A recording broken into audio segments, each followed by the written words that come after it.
Untamed is going to be untamed. It's going to be a little crazy. I want to talk to my people. I want to talk to my brothers and sisters.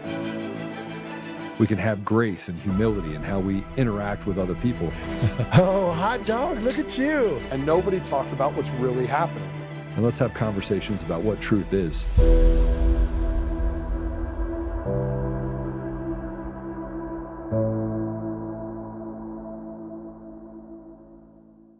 And so, are you married? I'm single. So you've never been married? Oh, I've been married. And when you, as a woman who emboldened, been raised the way you were raised, did you obey your husband? Oh, God, no. You did not obey him? You said, God, no. And why not? Why would I? Why doesn't he obey me? What? Why wouldn't he obey me? Why? You really think a woman should obey her husband? Right. It won't. The marriage won't work if he does. If she doesn't obey him. Oh, okay. Have you noticed that? No, I haven't noticed that because I don't live in 1950. Meaning what? Meaning it's a very antiquated idea. You don't think women should have equal rights? I don't know. There is no such thing as equal rights. I don't know where you're getting your attitudes, Jesse. I invite you to join me in the 21st century. It's nice here. Were women created to lead or to follow? Thank you. I appreciate it. Are you going to run? Yeah, you have a right. You going to run? You have a right to your opinion. You have a right to your opinion. Don't run. I thank you, Jesse. Have a nice day. You running? No, I'm just going to walk. I didn't even put you on the hot seat yet. Thank Come you. back. Lisa. Hi, thank you. Have a good day, everybody. You too, Lisa. Amazing.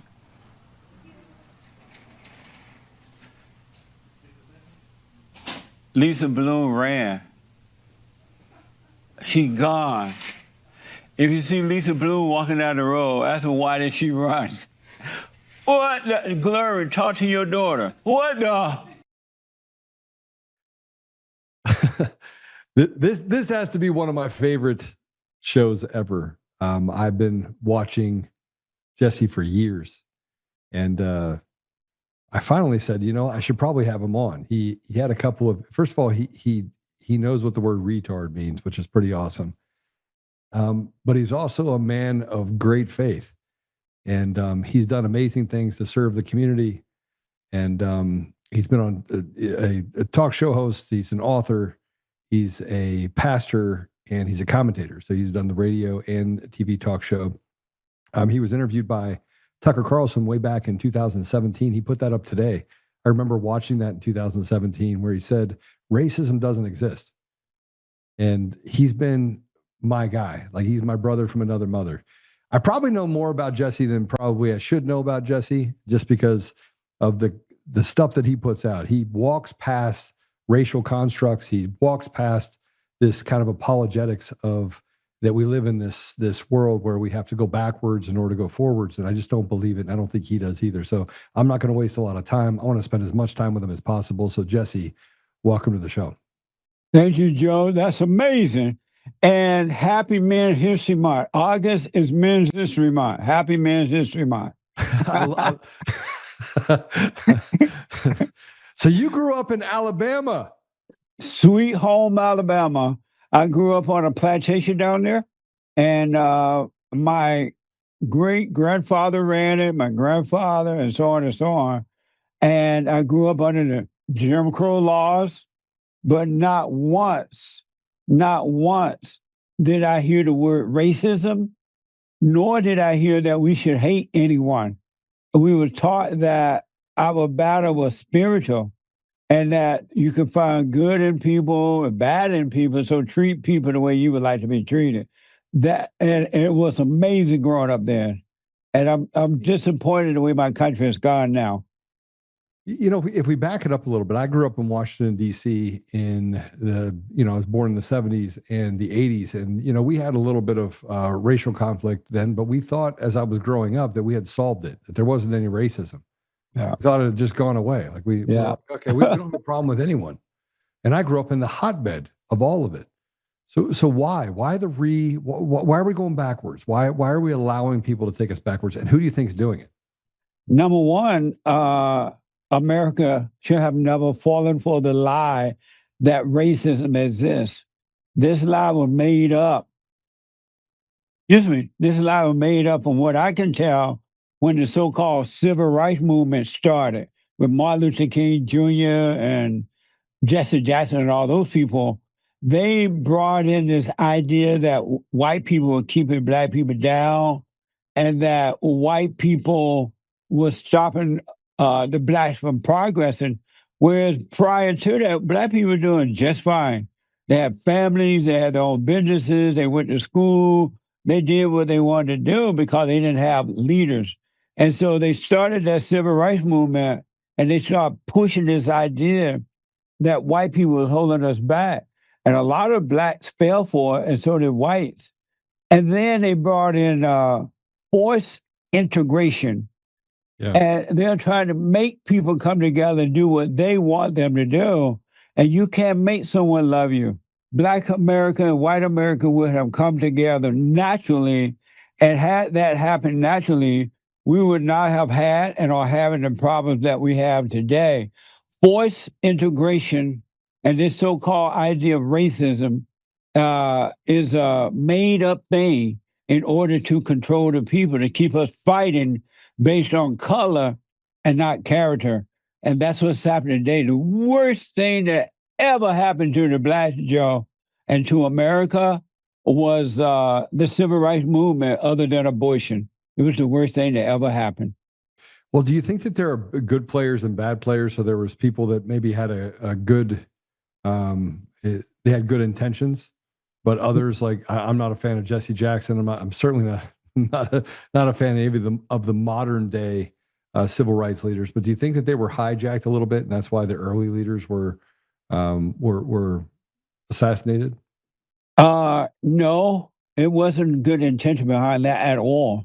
Because everyone knows, and especially men, they know that you're not supposed to put another person over you. Men are not created to have physical leaders over them. And Jackson and Martin Luther King and all those guys knew that because they didn't have leaders. Who was leading their life? They were telling the blacks what to do and how to think and how to act. But who was telling them how to think, what to do, how to act? This was planned. It was meant to be this way. And that's why after 70 to 80 years, they have not changed it. They see that it's not working. At least it's not working for the people. It's working for them, the so-called leaders. It's working for them because they're getting money and power, so-called power, while we're fighting one another. So it wasn't, they knew exactly what they were doing, and that's why they keep it going now.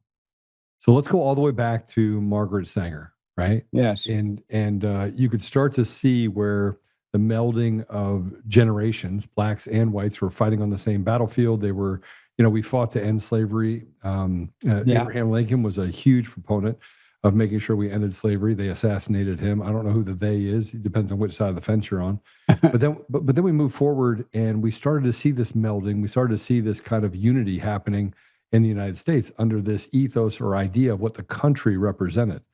Then along comes this person, Margaret Sanger, and others. I'll just talk about her for a minute, and creates a plan. Said, okay, we're going to do Planned Parenthood. So it's the opposite of Planned Parenthood. It's planned death. Yeah. Right? So they lie. They built this deal, this eugenics model to kill off black people specifically. Yes. And in the 70s, we had leadership in our country that was complicit in that. We passed Roe versus Wade, which, by the way, was a fake case. If you go back and you review that case, now we see the genocide of 70 million babies. Nearly two thirds of those were black babies. It's genocide, and yet we're sitting here having the conversation, and we debate the ridiculous, which is one of the reasons why I love every time you get on, because you don't debate the ridiculous, you just call it ridiculous. I grew up knowing and being taught, but knowing that it was good versus evil. It's not all this noise that people make about the issue. Yeah. It's good versus evil. And you're right about Margaret Sanger. And when she first started the whole abortion thing, as you just said, it was to get rid of the blacks down in the South because the blacks were having children, having babies down there, too many babies, they say. And originally, I believe Martin Luther King and Jesse Jackson were against abortion. And so what Margaret Sanger did, she was like, well, who is the loudmouth preacher in the black folks, in the black community? And at that time, it was Martin Luther King Jr. And so she gave Martin Luther King Jr. the Margaret Sanger Awards. And from that point forward, the whole thing changed. They started being for it rather than against it. And it's just been all ego fulfillment ever since. And I remember a while back, we used to go down to the abortion mills here in LA on a Saturday, and we were trying to encourage the young women, the black women, to don't have an abortion. And it was shocking, man, to see 15-year-old, 16-year-old on having a abortion. They were like lined up like they were going to a barbecue place or something, and they were killing their children in the womb. And I was just stunned to see that happen. And their leadership did not care. No complaint, no problem. But if white people did something, they had a fight with the blacks, all of a sudden they come riding in and they care about that. But they did not care about the killing of the unborn child. Why is it? Why is it there's this selective rage or, selective humanity that we seem to have? And it's created. It's a narrative that gets created largely by the media, largely by groups of, I'll call them radical leftists, because that's what I think they are. Right. Just demonic people. So they create this chaos, and then they walk away after the fight gets started. But when they walk over here and start talking about the degradation of education and the family and the black community, they don't say anything about it. It's like, don't come in and talk about our community. We'll police ourselves. But you're not going to have any white people that kill black people, even though that's statistically almost insignificant in the numbers. They create the problem, and then once the situation starts, they come back in to try to pretend that they're trying to save you. They pretend that they're helping you after they create the problem. And they're only doing it for one reason, two reasons only: power, so-called power, and wealth. And then they know in their mind, they believe that white people are the one with the money and the so-called power positions and things. And they know that white people have the money. And that's why they go after whites in order to take what white people have, because black people don't have any money. Well, they do now, but they don't have I know a lot of black people have money. So. Yeah, they do now. Just ask Oprah. But and Obama, but they go after the white people because they have material things, and they run different businesses and things like that. But they don't care what the blacks are doing, because the blacks at the time didn't have any money or anything going for themselves. And then they have managed to make white people feel. Originally, they made white people feel guilty about the situation with the blacks, and white people like, oh, I feel so bad. I feel so sorry for you blacks. Here's a program, here's this and that. And then they got to the point where they started to really push this idea of racism, and they would use white people as an example. If white people spoke out against or didn't agree with black people, they would go after white people businesses and things like that, and they will hold them up in front of the cameras and say, if you don't go along with the blacks, if you don't give them what they want, white people, this is what's going to happen to you. And they would show how white people, businesses are being taken away, they are put out of business and everything. They remind me of the Allahu Akbar people, the Taliban, when they want to cut your head off, because, they cut your head off and they have an audience to show them, if you don't follow us, this is what's going to happen to you. And that's what the so-called black and the liberal leaders are doing in order to control the people. So how do we fight? I mean, look, we can go back. We can look at in the 80s you had Rodney King. Then you had you have all these different examples that, I mean, some of them you could argue that it was just bad behavior, right? There was bad people acting bad. Yeah. But it became the poster child for this happens every day. That there's just basically an entire force of police that are out there just brutalizing the Black community. Now, in pockets, that could be true, right? And Right. LA in the 80s was pretty tough. DC was pretty tough too. But it's not really the true. We got away from character. We got away from judging people by what they do. Yeah. And now we just put everyone in one big basket. Everyone is R. Kelly, which is just not true. Right. Right. Well, we need Chief Derek Gates back. Bring him back to LA and he'll show them how to get it right. Because back in those days, Chief Gates didn't put up with the mess. He didn't. You did the crime, you do the time. And he was tough. And they tried desperately to make him look like a racist to stop him from doing their job. And now it's so bad, as you know, Joe, is that they have defunded the police. They have fired police officers for doing their job and their jobs, and they've taken away bail bond. And if someone commit a crime, they can stay in the neighborhood. And if any witnesses to that crime dare to speak up, their lives are at risk. And so they'll set it up where there is almost no way out. But there is a way out. You got to overcome fear. Anyone who has fear would never function well in life because human nature, human beings are evil until their hearts change from anger to love, from resentment to love. They are evil and they would do whatever they can to destroy you. And it's really, really bad in my country right now. And they got everybody fighting against the white man or white people, pretending that the white person or white people are the problems when they're really not. We got to stop fighting one another and vote out those people in government who are pushing this type of thing for a personal gain. But as long as we're fighting one another on both sides, all we're going to ever have are fights, and generations will continue to go by, die off, and next generation start, and the fights continue. We got to change the fight and get rid of the people that we have put into office. Otherwise, it's only going to get worse and not better.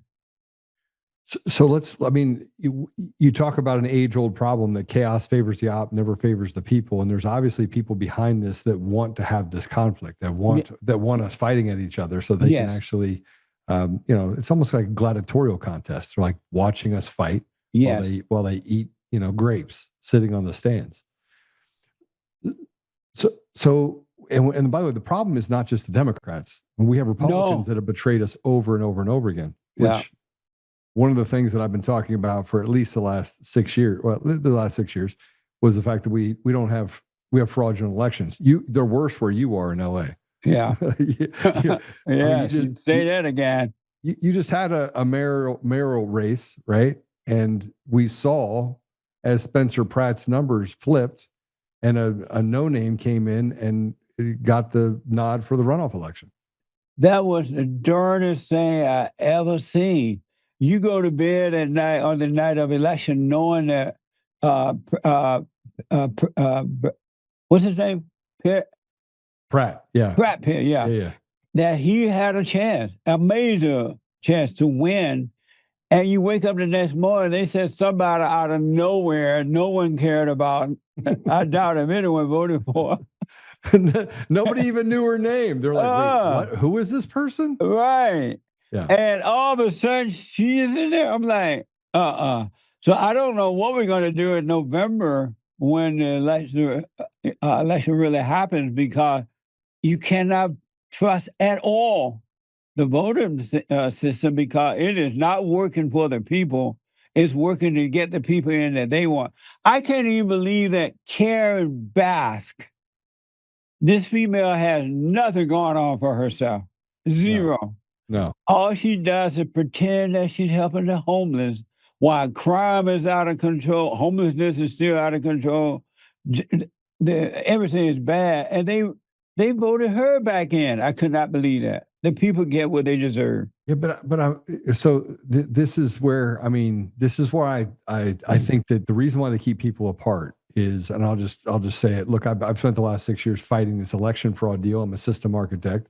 Right? I have a couple tech companies. The podcast I do so I can keep people really fired up under taking back control of their lives. But the machines they're bunk.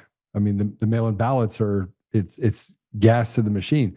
They've manufactured the ability to steal any election they want, from a county commissioner all the way up to the president of the United States. Yeah. We can see it. I mean, it's not like we're not stupid people, right? We can see it. We're like, we see what you're doing, but they act like they don't know that we can see it. And they just don't care. This last election that we had, I personally went to vote, and I didn't have an ID with me. Well, I had my ID, and I asked the lady at the table, you want to see my ID? She's like, no, baby, we don't need to see your ID. I'm like, but how do you know that I'm who I say I am? Oh, no, what's your address? And they asked for an address, and several people I know did that, and the people didn't even want to see the IDs at all. Well, so I think we should be able to walk into the bank and say that our name is Mark Zuckerberg, and we'd like to make a withdrawal for $2 million. I'm telling you, man. What a mess, huh? To buy a beer, got to have an ID. Absolutely. Got to have everything. You have to have an ID. So, Joe, do you believe we can change that or no, the voting thing? You know, we had the Save America Act, but who betrayed us there? John Thune, Mike Johnson. I mean, the same people that, say that they're here to help. I mean, we had the House, the Senate, and the presidency, and yet it's been anonymity for the last 2.5 years. I mean, they're basically betraying us. 85% of the people want to put to rest what's happening with the election systems, right? Yeah. But the people that are in positions of power got put there by fraudulent means. So why would they want to change a system that puts the weakest and the most ineffective people in positions of leadership? I mean, they are, what we're dealing with right now, in my opinion, is some of the weakest, most pathetic people in leadership at every level, including the judiciary, including what we're seeing happen in the bureaucracy. And they want to keep themselves in power. They want to keep themselves eating while the American people suffer.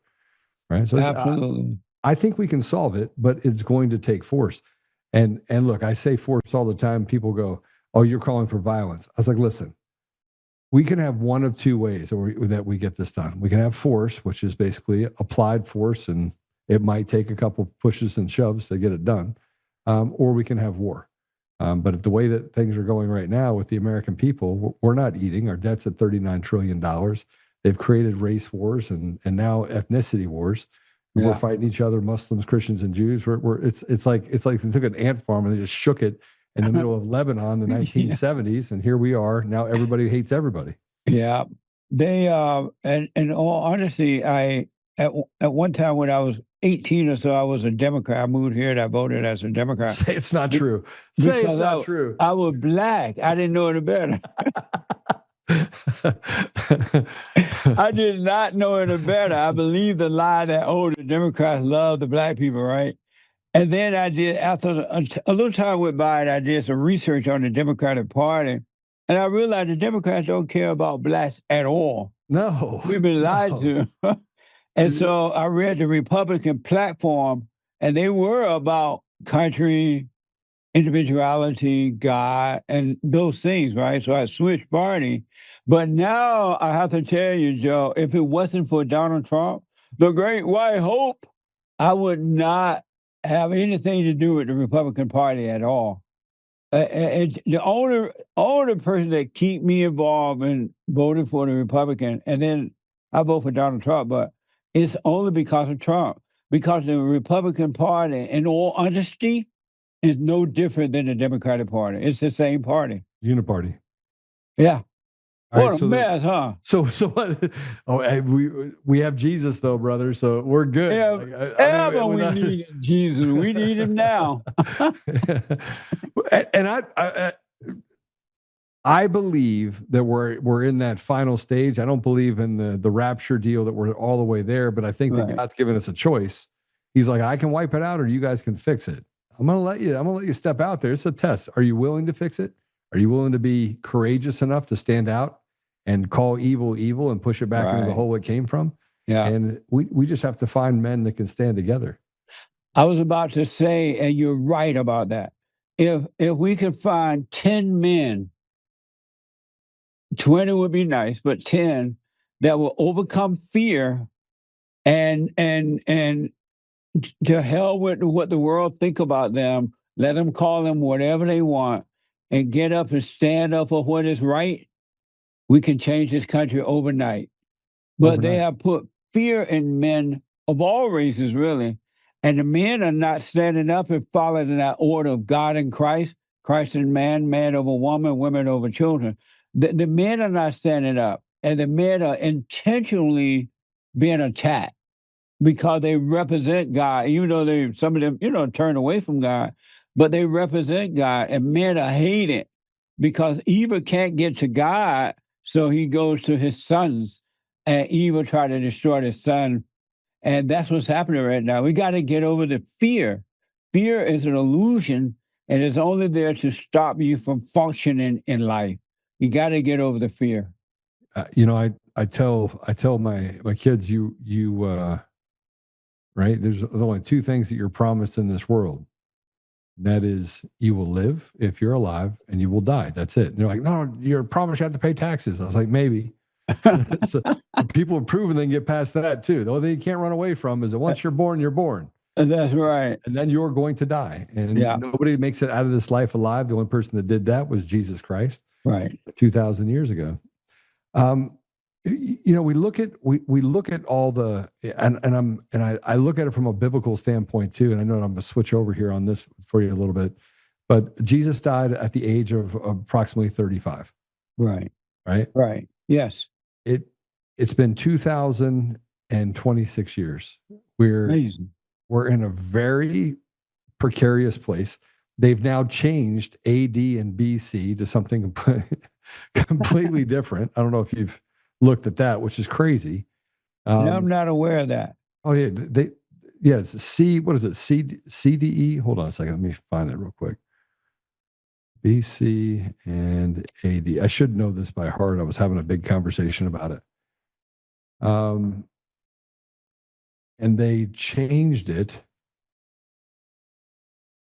to make it secular. Let me see what it changed it to. Oh, Common Era. So BCE and CE, Common Era, and before the Common Era. What no? It was tied to the birth of Jesus. Over 500 people witnessed him walking 3 days later, showed him his scars. Yeah. And 2020 years later, we've allowed evil to walk into our communities and dictate, what it is that we believe and don't believe.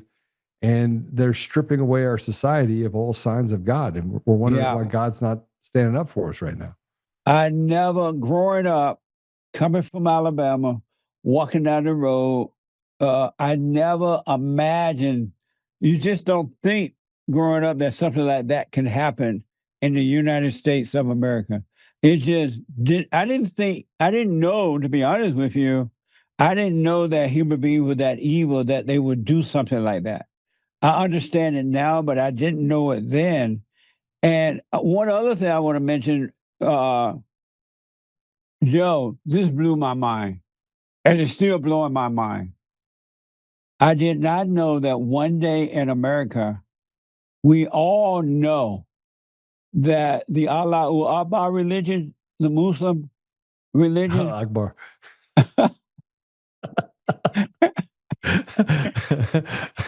Hijab Bob religion. Okay, keep going. I did not know, and we all know, I grew up knowing this.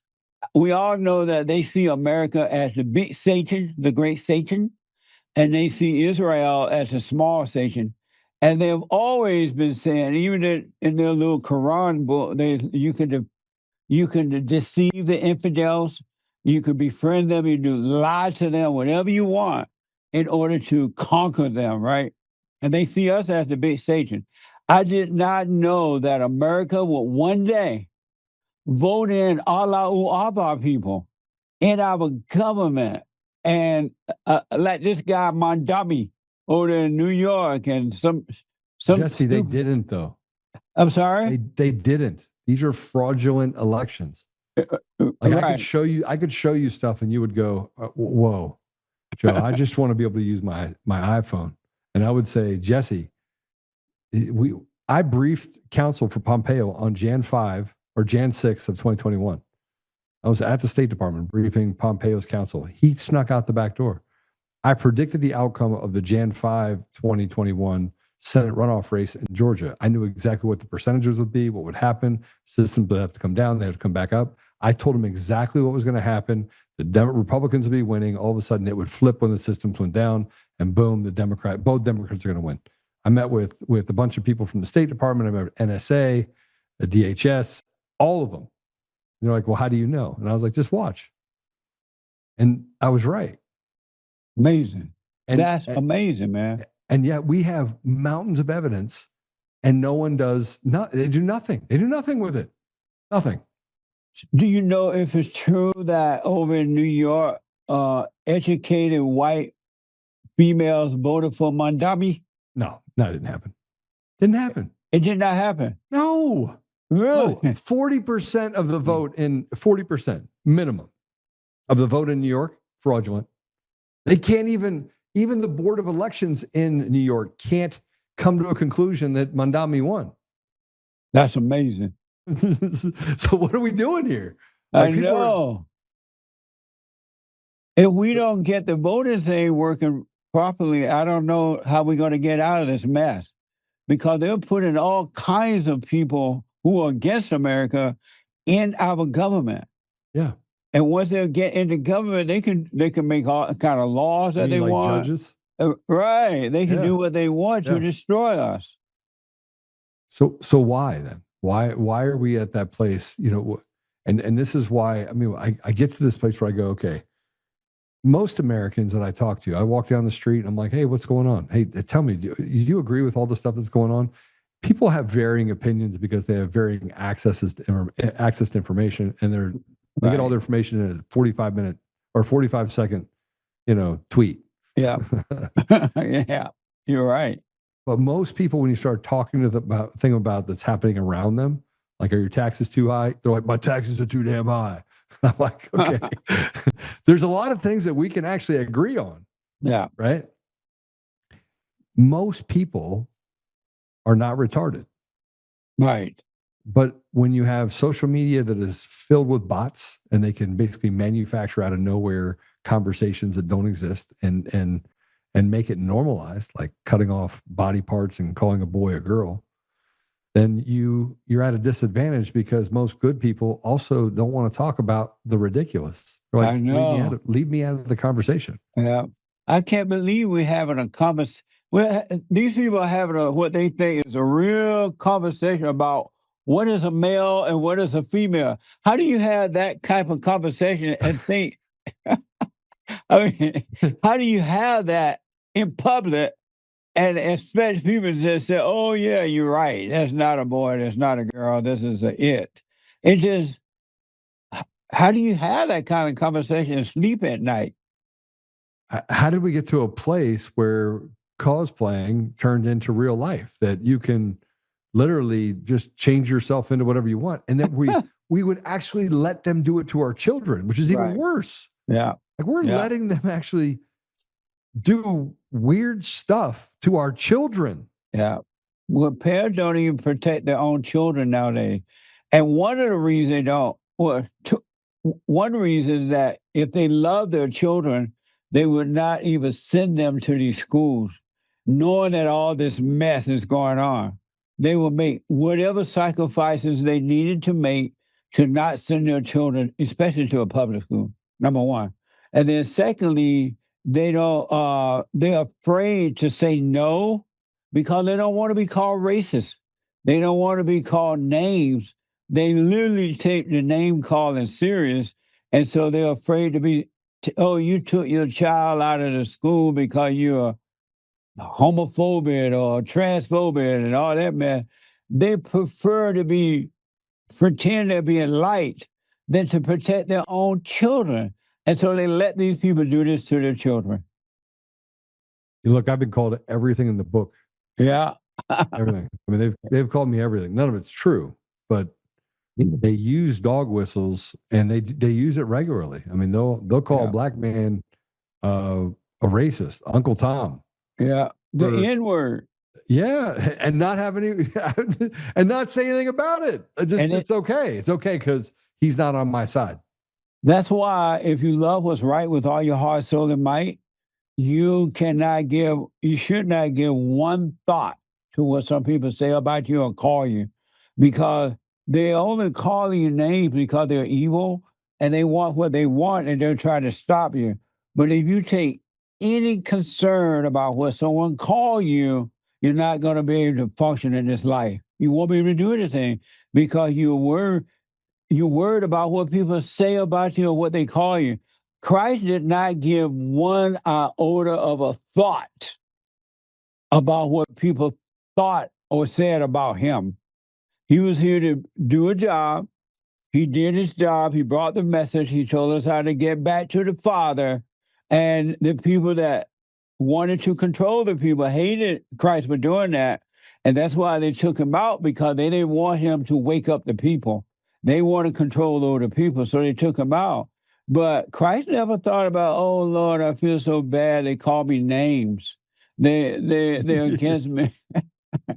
Lord, I can't handle the name calling. My ego hurts so bad. Why, Lord?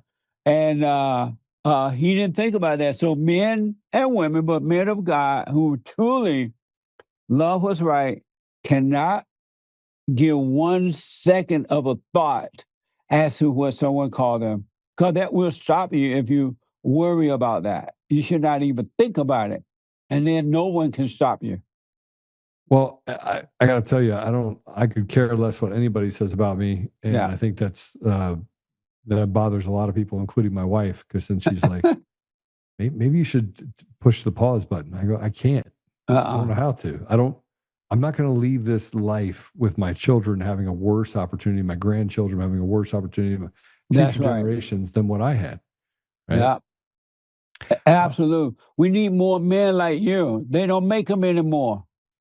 We just need to, we're starting to find our tribe, bro. We're starting to find it. We're starting to find this. You started an organization called Bond in LA. Yeah. Right? Yeah. So tell us about that, because I mean, this is a spiritual kind of revival that's happening, right? It's not kind of, it is a spiritual revival happening right now. And we've got to find a way to kind of bring them, make them magnets for good men that have courage. Well, we just celebrated our 9th year of White History Month. July was White History Month. I know, I watched your video. July just feels white.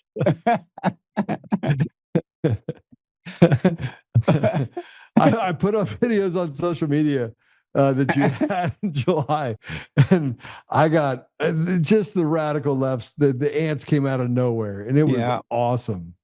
But we started my nonprofit Bond, the Brotherhood Organization of a New Destiny, 36 or 37 years ago.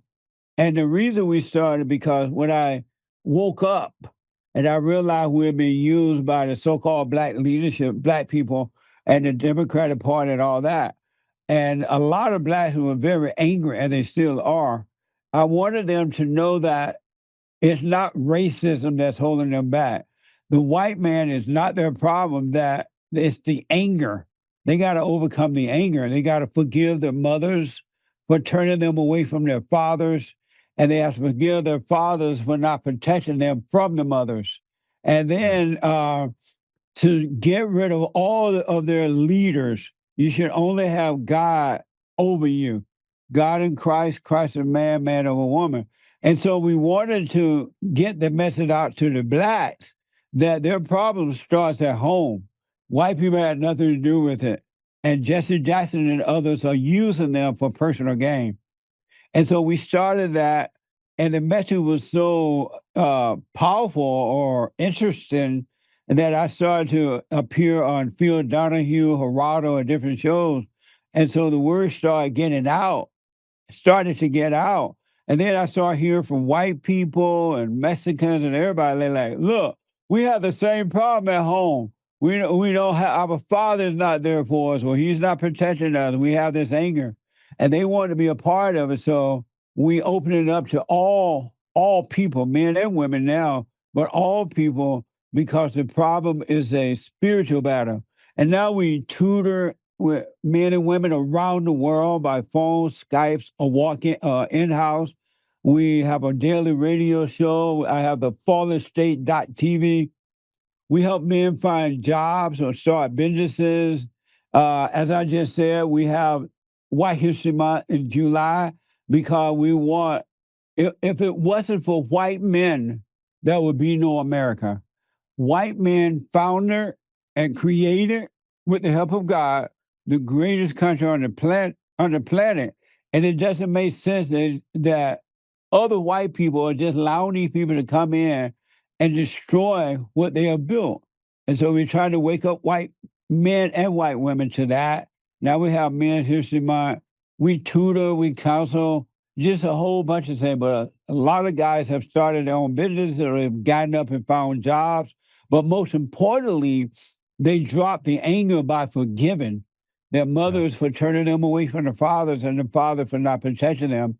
And once they overcome that anger, because salvation is of the heart, Christ said to love God with all your heart, soul, and might, and to love your enemy. Don't hate. And when you don't hate, greater is he that's in you than he that's in the world. Nothing can stop you. So we're now showing men and women around the world how to overcome that anger. One last thing, we have the every first Thursday night, we have men's meeting for men only. And on the third Thursday night of the month, for ladies only, and then Sunday morning meetings. And we are heard around the world. You can go to rebuildingtheman.com, rebuildingtheman.com, or JLP Talk. Am I right, Nick? Yeah, JLP Talk. So, by the way, I came from an interracial family. Oh, you did? Yeah. I'm sorry to hear that. And I'm one of 8. No, I'm not. Yeah. And what's your interracial? What does that mean? So my father left when I was young. My dad came in and raised us for a certain period of time. I've forgiven my father for his part in walking out. But my dad raised me. I left home early. I'm one of 8. My brother was murdered by a police officer in 2017. Amazing. I mean, I grew up in a very poor family. I've done really well. I've been blessed immensely. Yeah. And I think one of the reasons why I was blessed, and it's one of the things that I was watching a video that you did years ago, and that is letting go of the anger. Yes. And forgiving. Like how do you forgive people around you? And I have to do it every day. And over the last 6 years, it's gotten even worse because you go through persecution, you go through them basically saying things about you and defaming you. Right. And you have to take forgiveness to a whole new level, and you don't want to. You do get caught up. It's easy to get caught back up in the, oh man, I hate this person. Right. And you shouldn't. That's right. It's difficult. There is never, ever, ever, ever, ever, but never, never, never, ever, for any reason, a reason to be angry. Anyone who is angry is separated from God. Anger is not the nature of God. God's nature is love. Love your enemy. Love God first and love your enemy. And if you want to completely overcome anger and never have to deal with it again, where it's completely taken away from you, you got to forgive your mother. Your mother has recreated you in her image. She was angry. Her mother made her angry. And she did the best she could, but she couldn't help it because she had not overcome the anger herself. And as a child, she imposed that on you without you realizing what was going on. And so you become like what you hate. I'm sorry? How'd you know that about me? It happens to every boy and girl. You just said it to me, and I was like, "Oh, that hurt." Oh. Yeah. I promise you, Joe. Forgive your mother. Hey, mother, I'm sorry for resenting you. I become like you, and I realize now that you did your best, and I'm wrong for holding it against you. And don't ask her for forgiveness because mothers don't forgive. But when no human beings don't forgive, we apologize for being angry, for judging, and God will forgive us as we forgive others. Go to your mother, forgive her, And whether she cry, because you know when she cries, she's lying, right? But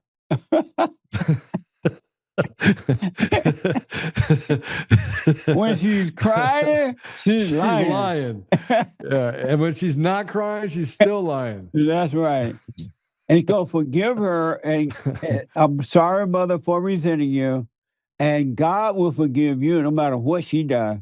God will forgive you and forgive your father for not protecting you from her. Your father loved you, and he doesn't know how to deal with your mother. He married his mama. Every man married their mother, and the warfare continued after generation to generation. But you forgive her. I did not marry my mother. I've been married 24 years. Right on. I did not marry my mother. But forgive her, Joe, and God will forgive you. And don't let the devil tell you, oh, you're going to hurt her feelings. She's going to cry. That's on her. It has nothing to do with you. She does that in order to control you. But I'm sorry for resenting you, and God will forgive you. And I promise you, if you do this, every spirit of anger will be taken away from your heart, and you will have a renewed heart. And it doesn't matter what happened out there in the world, you will not be mad at anyone. You speak up, but you would never get angry again because you won't have that spirit of anger in your heart. Your heart will change. But every human being, no matter who it is or how much they have or don't have, they got to forgive their mothers if they want to completely overcome the anger so that they could be themselves and not the spirit of the mother. Man, Are you going to forgive your mother? I'm going to think about it. I'm going to put that aside. Yes. Yes. Look, if the last 6 years has been, I like to say the before Jesus and after Jesus. 2007 was a turning point in my life. Right. I speak Arabic. I spent 6.5 years in the Middle East and Africa negotiating in really bad areas and doing some pretty cool stuff. Came back, started a company, had some great success. I mean, amazing success. Like God's blessed my life in ways that I can't even imagine. Now, fast forward, the last 6 years, I was the darling to everyone. I was on every board, national board. I ran a ridiculous tech company. I went back into it. I stepped away for 3 years. And so watching my community suffer, right, is like watching my little brother suffer, my sister. I mean, I take to heart 1 John 3:16, the other John 3:16, where it says that, God gave up his only son, and so that we should be willing to lay down our lives for our brothers, right? right. That's a real thing for me. Like there's no part of me that fakes that. I go right to the front. I'll take the first bullet. I want to be the first one. I am my brother's keeper. I live that life. But the last 6 years has made me angry. Well, I've had people steal millions from me. I've seen a lot. Yeah. I've seen a lot. When you don't know what a real blessing is until you forgive. When you forgive your mother, and it's all like you had a lot, you've gone through a lot, but you don't know what a real blessing is until your whole heart changed and your mind is renewed. Yeah. And I highly do what you want, of course, but I highly recommend shaking in your boots. You face your mother and forgive her. Don't ask her to forgive you. You forgive her, and God will forgive you. And you really see what a real blessing is. And you will own your world. You will be in charge of your world and the universe, and nobody or nothing will be able to stop you because you and God will be one. But if you don't forgive, it's not going to happen. You got to face your mama, Joe. I feel like I have to negotiate, though, just a little bit. Does that mean I have to talk to her after I forgive her, or can I let that be the... That's a good question. Once you forgive her, you will no longer have guilt or anything. You will no longer have anger. You will no longer have guilt. You will no longer be controlled. So you will be in charge of your own life. And if you want to talk to her, you would. If not, you won't.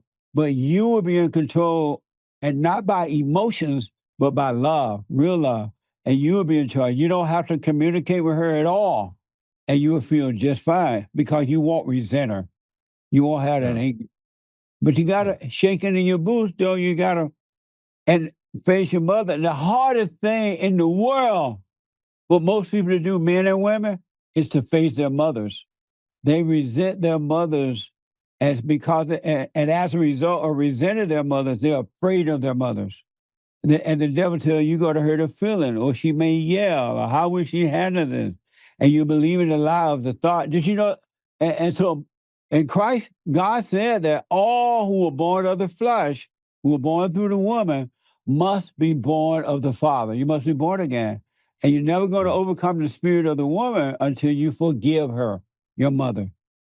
So shake it in your boots, Joe. If you want to be free, you got to forgive. I'm the guy that literally takes, I love taking good advice that gets me to a place where I can have abundance. Right on. And abundance of just sleep would be nice, right? Just being able to sleep and not have that burden. So once you forgive, no matter what the issues of the day that you have to deal with, at night, you're going to sleep like a baby. Yeah. It's going to blow your mind. And you wake up the next morning, a brand new day, a brand new start. But you got to forgive so that you could be free and here. Did you know, because of time here, did you know that all thoughts are all lies all the time about anything? Do I know? Did you know that all thoughts are all lies all the time about anything? All thoughts? All thoughts are all lies all the time about anything. I tell you that rings true on the lies that are told about people around me. But because I don't spend a lot of time thinking about what other people think. Yeah, I don't. Right on. It doesn't really spend a lot of time in my brain. I just want to figure out how to solve the problem. And who are you, Joe? I am a. Man, that is a tough question because I want to answer it on the spiritual side, then I want to answer it on the warrior side, right? I'm a warrior. I'm waiting for the fight. I'm waiting for whenever the fight comes. I know God's going to use me however he wants to use me. Okay. So you're a warrior, you say? Oh, I'm a warrior for sure. But that's what you do and that's what you're willing to do. But who are you? I'm a man that pursues truth at all costs and protects people in my community. I'm my brother's keeper. Okay, so you're a protector. You're your brother keeper, but who are you? You're telling me what you do and blah, blah, blah, but who are you? I understand what you do, and I understand you fight for your brothers and all that, but who are you? Not what you do or blah, blah, blah, but who are you? I'm a child of God. That's who you belong to, but who are you? I don't know. I mean, that's a good question. Who am I? Because I was just sitting outside, sitting in the sun, saying it's going to be a great interview. I wonder what's going to happen in the interview. Lord, just make this interview really good because I don't want it to disappoint me. That's a good question. Who am I? Yeah, you told me who you belong to. You told me you protect people. I didn't even tell you about my mother. You brought that up, which got a little bit freaky.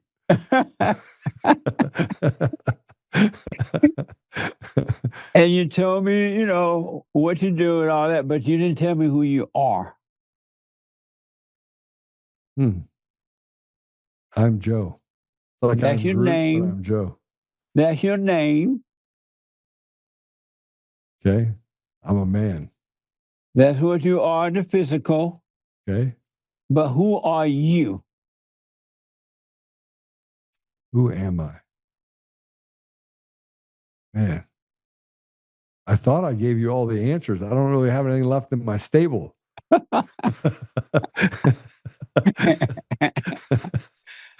Because of time, I want to tell you. Yeah. When you discover who you're not, the real you will start to remember who you are. And I want you to know, and if you start really paying attention, you'll remember who you are. You forgot who you are when you were traumatized by your mother. You became angry. As a kid, you knew who you were, and you knew God, and you knew who you were.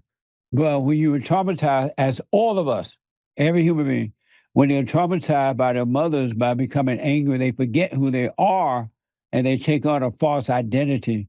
I want you to know, Joe, you're not your name, you're not your past, you're not your future, you're not what you do, you're not what you have done, you're not your thoughts, you're not your body, you're not your emotions.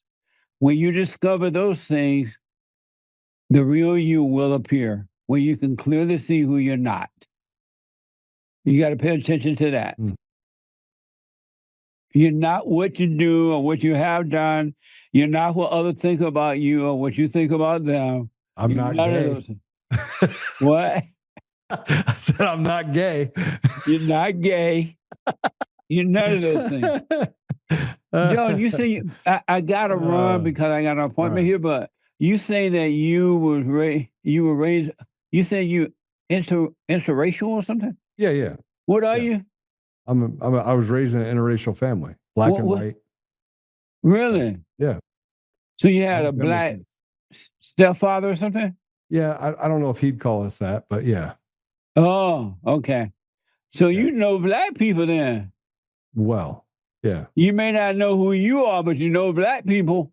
very well. I got a That's lot. right. My family has been. Yeah, I mean, I'd like to say that I'm comfortable.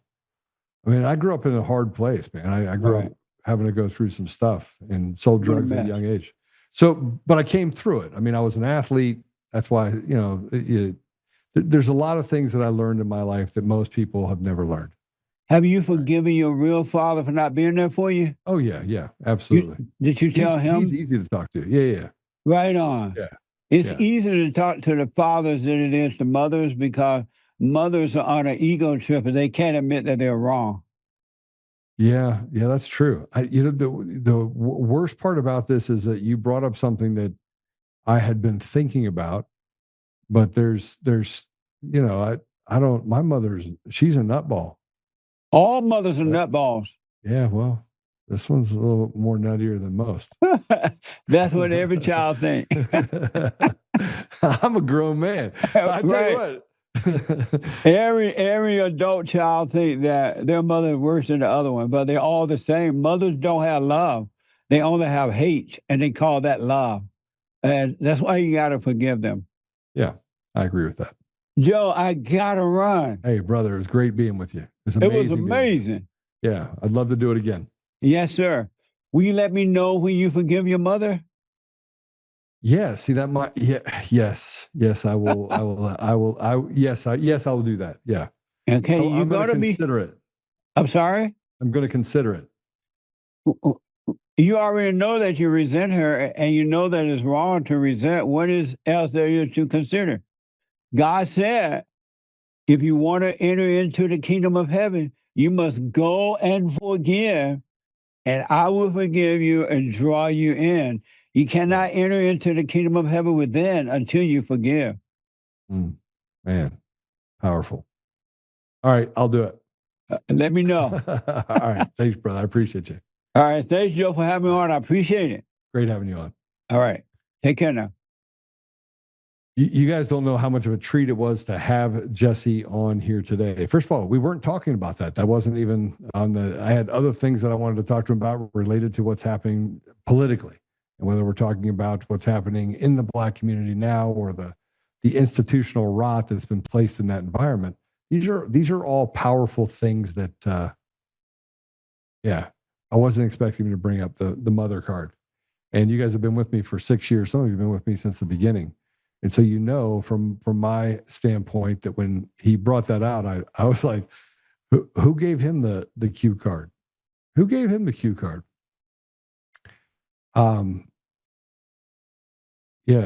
SKSCOM KD says, I read a book called The Personality Tree and discusses the idea, who are you, not what you've become. Yeah, that book was literally put in front of me not that long ago. So maybe I'll try that, to watch that as well. I'm going to take a quick commercial break. I'm going to take a commercial break. I'm going to come back and I'm going to talk to you, but I want to, I really want to dig into some very difficult subjects I feel like I'm getting to the place where I have this ultimate calm. And the calmingness is just when you get to a place where you just, you accept what's happening. You don't have to like it. You don't have to agree that it's good. But you got to accept it. And, I'm struggling with what the administration and what President Trump is doing right now, and hoping. I mean, hope is the antidote to depression. Hoping that it's going to work out. But the hard part is that when I see the mechanisms around me that are operating in such a way where you can see the evil, you can almost, it's like oozing out of certain situations. It becomes very difficult not to want to fight back against it. And what Jesse said was interesting, because I've actually took it a few days and said, look, I don't want to get angry anymore. I don't want to get mad over things that frankly, it doesn't help me to get angry about those things. But I am angry. Make no mistake, I'm angry. And so when he brought up, having a conversation, say, you forgive your mother, regardless of the concept, the circumstances around it, I do get to that place where I have to listen. Like when you ask God a question, he gives you an answer. He may not give it to you right then. He may give it to you when you're on a podcast with Jesse Lee Peterson. And so it was amazing what he said, and it was more amazing the fact that I could have that conversation. So we're going to go to commercial break. When we come back, we are going to talk about Candace Owens. That's right. We're going to talk about Candace Owens. We're going to talk about Candace Owens, and we're going to talk about the fact that there's a lot wrong. But we're right. Like, we're right. What's not right is the radical left, is the establishment, is this narrative that they've created. That's wrong. That's a lie. And we know it's a lie. And we walk around and they want to negotiate with it. And they've learned not just dog whistles. They've learned how to manipulate and ask questions that you couldn't answer in a 1 minute. And they'll say, just give me the data right now. Just give it to me. Give me your proof. Give me your proof. They know they can't. So these are manufactured questions by manufactured people who have manufactured intentions to do harm to the community. And as I went through this whole thing with Candace Owens and listening to the interview that she had with what's that guy's name? Andrew something or other, Andrew Wilson, on Tyler Robinson's murder. I finally got to the place where I figured out why we can't have consensus. Even on our own side, we can't have consensus. Because we pick winners and losers. I went and watched the entire interview from end to end, Candace Owens and Andrew Wilson. And I tried to keep score. We're going to talk a little bit about that. We got some other stuff to talk about too, but we're going to get into that particular conversation. So stay with us and check out this message.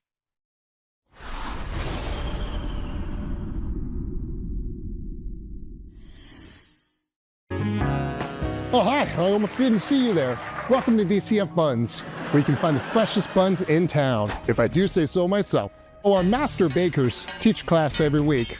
So whether you're new to baking or trying to improve your culinary skills, we got you covered.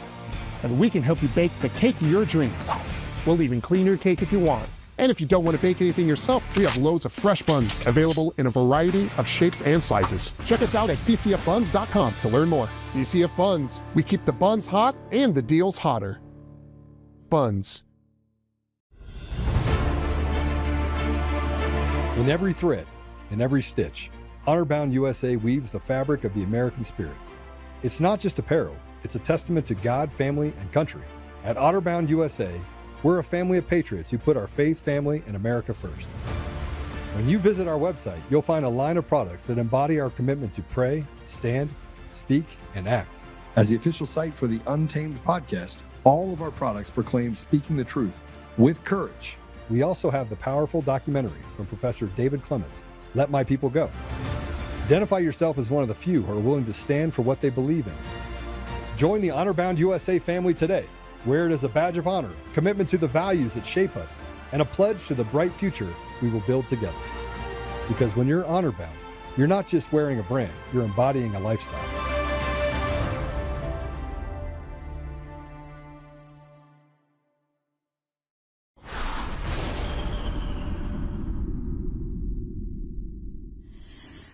Yeah, I'm fine with closings if you want to do closings. Well, I also would just, if I may ask a question, which one of the charges against, or all of them, do you think Tyler Robinson is guilty of?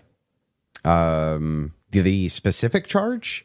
Yeah. Yeah, so what I think is that Tyler Robinson shot Charlie Kirk. Yeah, but of the 7 charges that he's being charged. Yeah, can we list them real quick? I'll tell you exactly which ones. We'll pull them up. Well, do you know any of the charges that he's up for right now? Yeah, of course. But I want to make name sure that we one? have them listed. Yeah, but like can you name one? Because my general perspective is that you don't actually care about this case. You're not following Is that the it? case. That's the Yeah. question. You're just not following it enough. It seems pretty, like, if you're going to engage and you're going to say the evidence is overwhelming that Tyler Robinson is guilty, I just think that you should, like, All right. can you tell me one Then let's do the charge counter. that he's... You can really, hang on. This is a great gotcha. No. You just got to ask me, play Yeah. clips out of context, Yeah. put me in the hot seat. So please just answer the This question. is fair. Name all 7 since you've been following the case.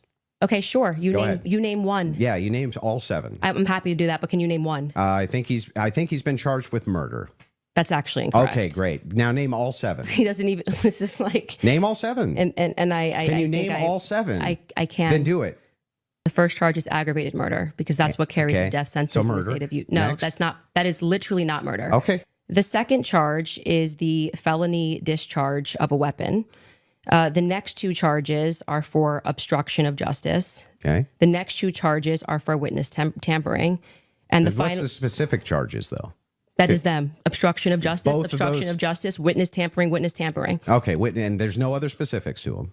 Well, I can tell you why he's being charged with No. it. Just the charges and then 7? Yeah, see, the bad thing is when you try to be an a-hole and it doesn't work. What's the 7th? The last charge is violence in front of a minor.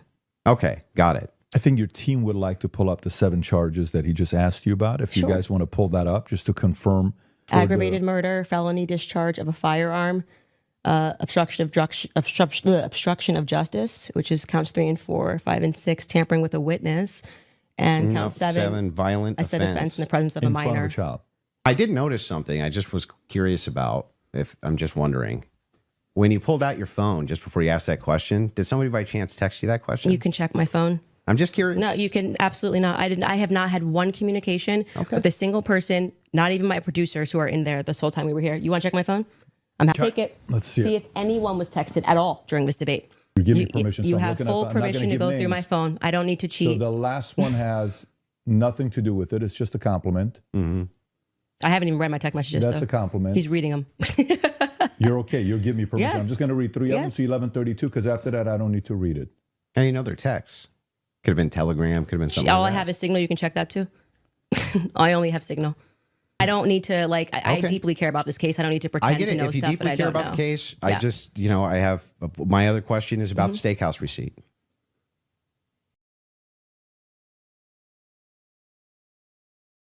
Steakhouse receipt.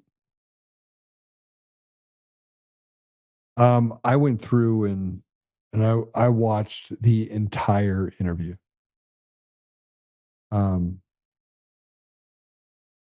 Something's happened over the last 30 days that made me just like start digging in and looking at things a little differently. They went after Tucker Carlson. They've called him an anti-Semite. They've called him that he's a bad guy. And all he's doing is talking about Jesus.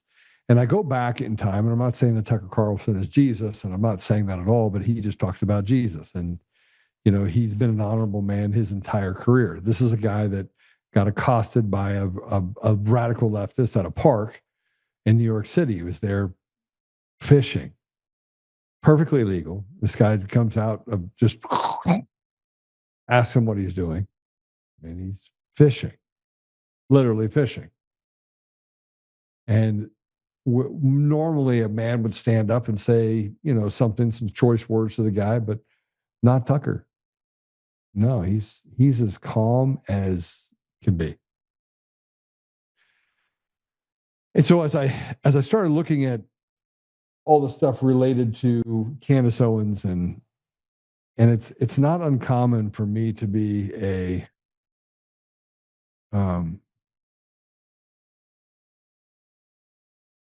it's not uncommon for me to be a antagonist on things, because I look into I watch everything. Sorry, I just had my wife call me, sent me a text message. So I want to make sure that I'm following things right. Hold on.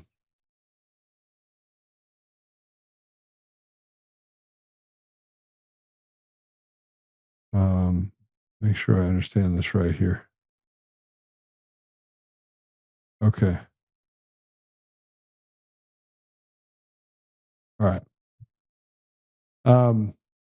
Everything's fine. That's good. But I will put something up that's related to Candace. Everyone's like, oh, she's crazy. And I was like, all right. She became crazy because her friend Charlie Kirk died. Now, at the same time, I don't agree with what she says about Erica Kirk. I pray it's not true. I pray that what she says about Erica Kirk is not true. And I look at Erica Kirk's behavior when Charlie died, and yeah, it was odd to me. But then I'm like, well, people grieve differently. I can't tell you that I know how people grieve, because, I didn't grieve when my brother died. I didn't grieve the same way as other people did.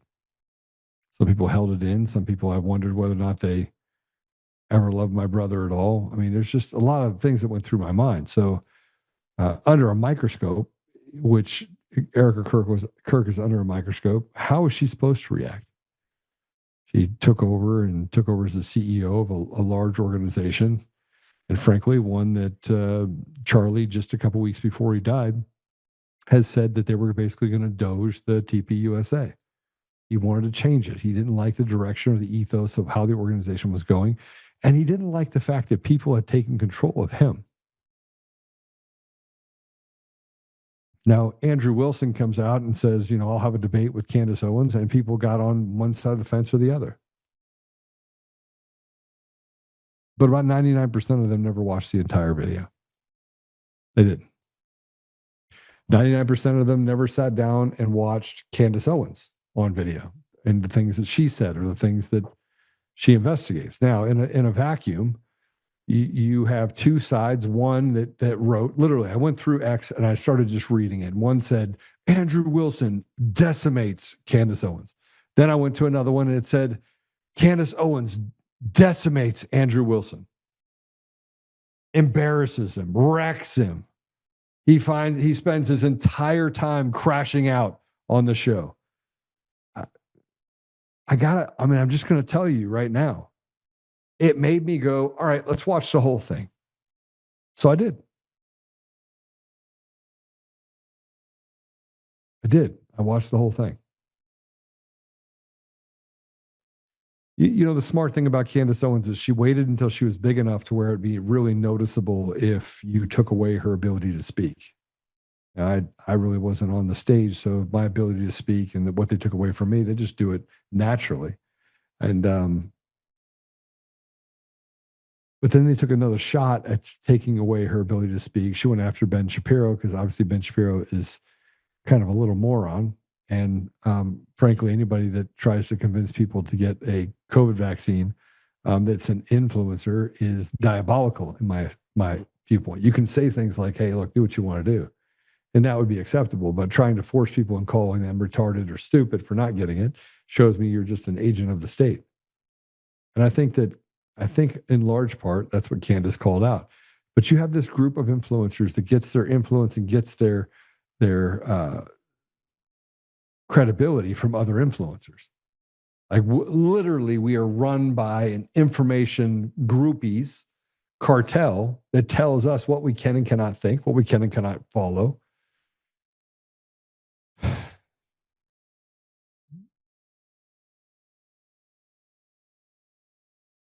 But Andrew had never gone through the case. And if you saw that clip or any other clip, it proves a couple of things. One, he's a talking head. And you could say anything you want about Candace. You could say whatever you want. You could say, I like her, I dislike her, I don't think she's terrible, she's batshit crazy, right? She's a mother, so I mean, you just heard it from Jesse. Most mothers are batshit crazy. Perfect. But she knows the case from one end to the other. She took the time. She truly loved Charlie Kirk. His death affected her in ways that she can't quantify. And her mechanism for her protectionism mechanism was get to the bottom of it. And we find ourselves every day talking about things that don't make sense. And I don't believe in coincidences. Coincidences are not true. You don't have coincidence after coincidence. It's like the quadrillion on the elections happening the way that they do inside the United States. A quadrillion to one. And they say that it's coincidence. Well, it's not. So I got some clips from both sides, and I wanted to play them. And both sides claim victory. Now, I'm just going to tell you what I think you should do, and I think you should go back and watch the entire interview. So whatever the guy's name is, JPB or whatever the guy, by the way, 3 years ago, he wasn't even on the scene. They like manufactured, they literally built his persona over the last 3 to 5 years. I didn't know who he was. Now he's moderating. They all literally give themselves credibility. They sign up for this CAA. Just watch this. This is Andrew Wilson claims never before seen messages of Charlie Kirk that Candace had. Play it. There is, however, tons of evidence that a leftist killed Charlie Kirk, just as Charlie feared they would. I believe Charlie Kirk, and I have the receipts. No, I didn't have a dream where he came to me and told me that the left killed him. No, he didn't come to me a dream and say, Candace Owens betrayed him. That never happened. In fact, I don't need dreams of any kind because I hold in my possession never before seen messages from Charlie Kirk to his security team on September 9th, 2025. I'm going to share the message with you today, which is the first time this information's ever been publicly revealed. On September 9th, Charlie's security team wrote to him, yes, law enforcement has been fully supportive and agreed to a security plan and posture. Tomorrow's event will be covered by both my team and the campus PD. If additional support is required, patrol units will be available. I have 11 on site. Charlie responded with this, okay, great. Remind them that they are there for one person's security only, because I'm somewhat worried the left is trying to kill me. That was a message sent September 9th. Whatever could he have meant by that? Well, I think he meant exactly what he said, that he was worried the left was going to try to kill him.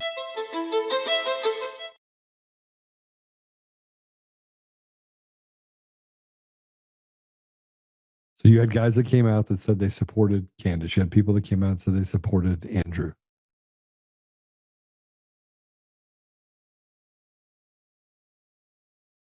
Then you had Turning Point USA that we saw this. Candace put this up that talks about Turning Point USA claims their horse.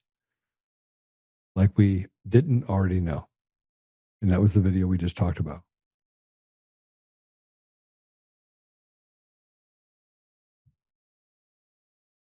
So here's the problem. Charlie's dead. Look, I got a debate. Kyle Seraphin and I were sitting here talking about this, and I'm like, Kyle, Charlie was not shot by a 308 or 30-06, excuse me. And he's like, wow, they couldn't confirm it. I said, just another reason why it wasn't shot with the 30-06. I mean, you would have enough evidence. They said, well, they found fragments. That's not the way a 30-06 that stays in the body that has one entrance room works. They basically check the body, they find out where the metal is, and they extract the metal. It's really simple.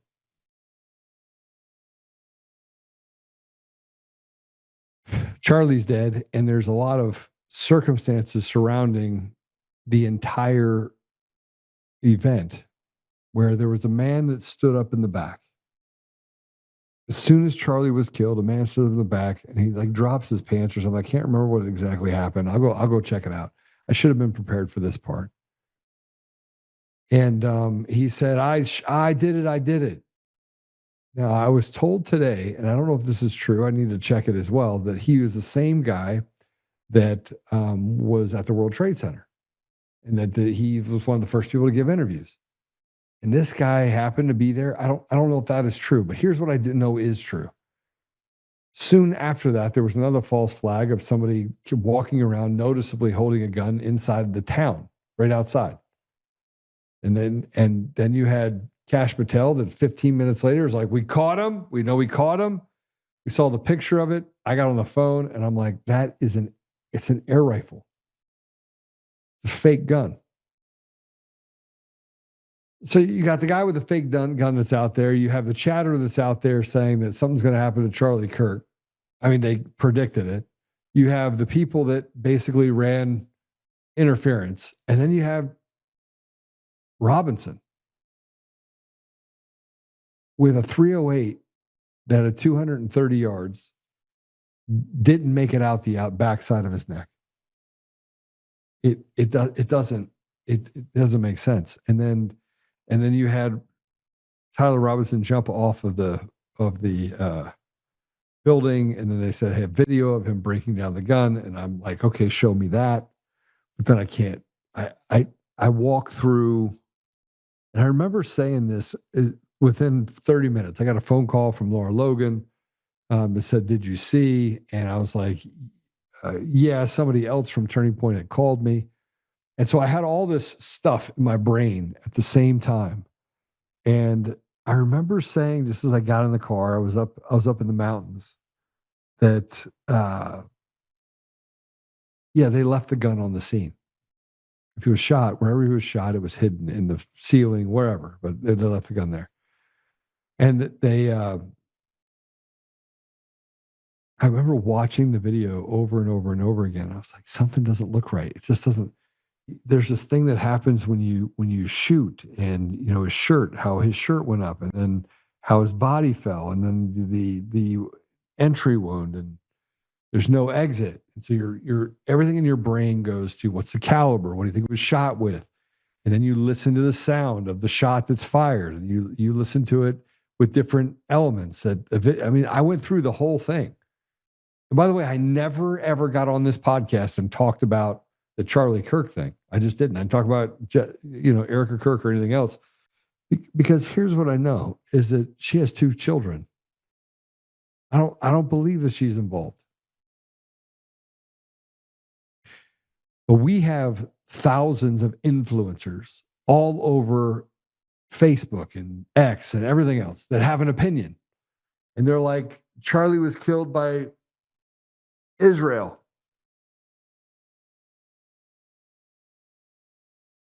And I say to myself, Charlie's killed by Israel. So you think Charlie's killed by Israel? Okay.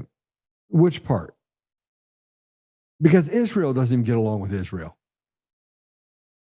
And, I asked this question to Halsey when he was on with me. I said, hey, you think I'm an anti-Semite? And the one thing I could tell to Jesse, I don't hate anybody. There's a couple of people that I hate on. I want to hurt them. But hate's not something that I want to live my life by.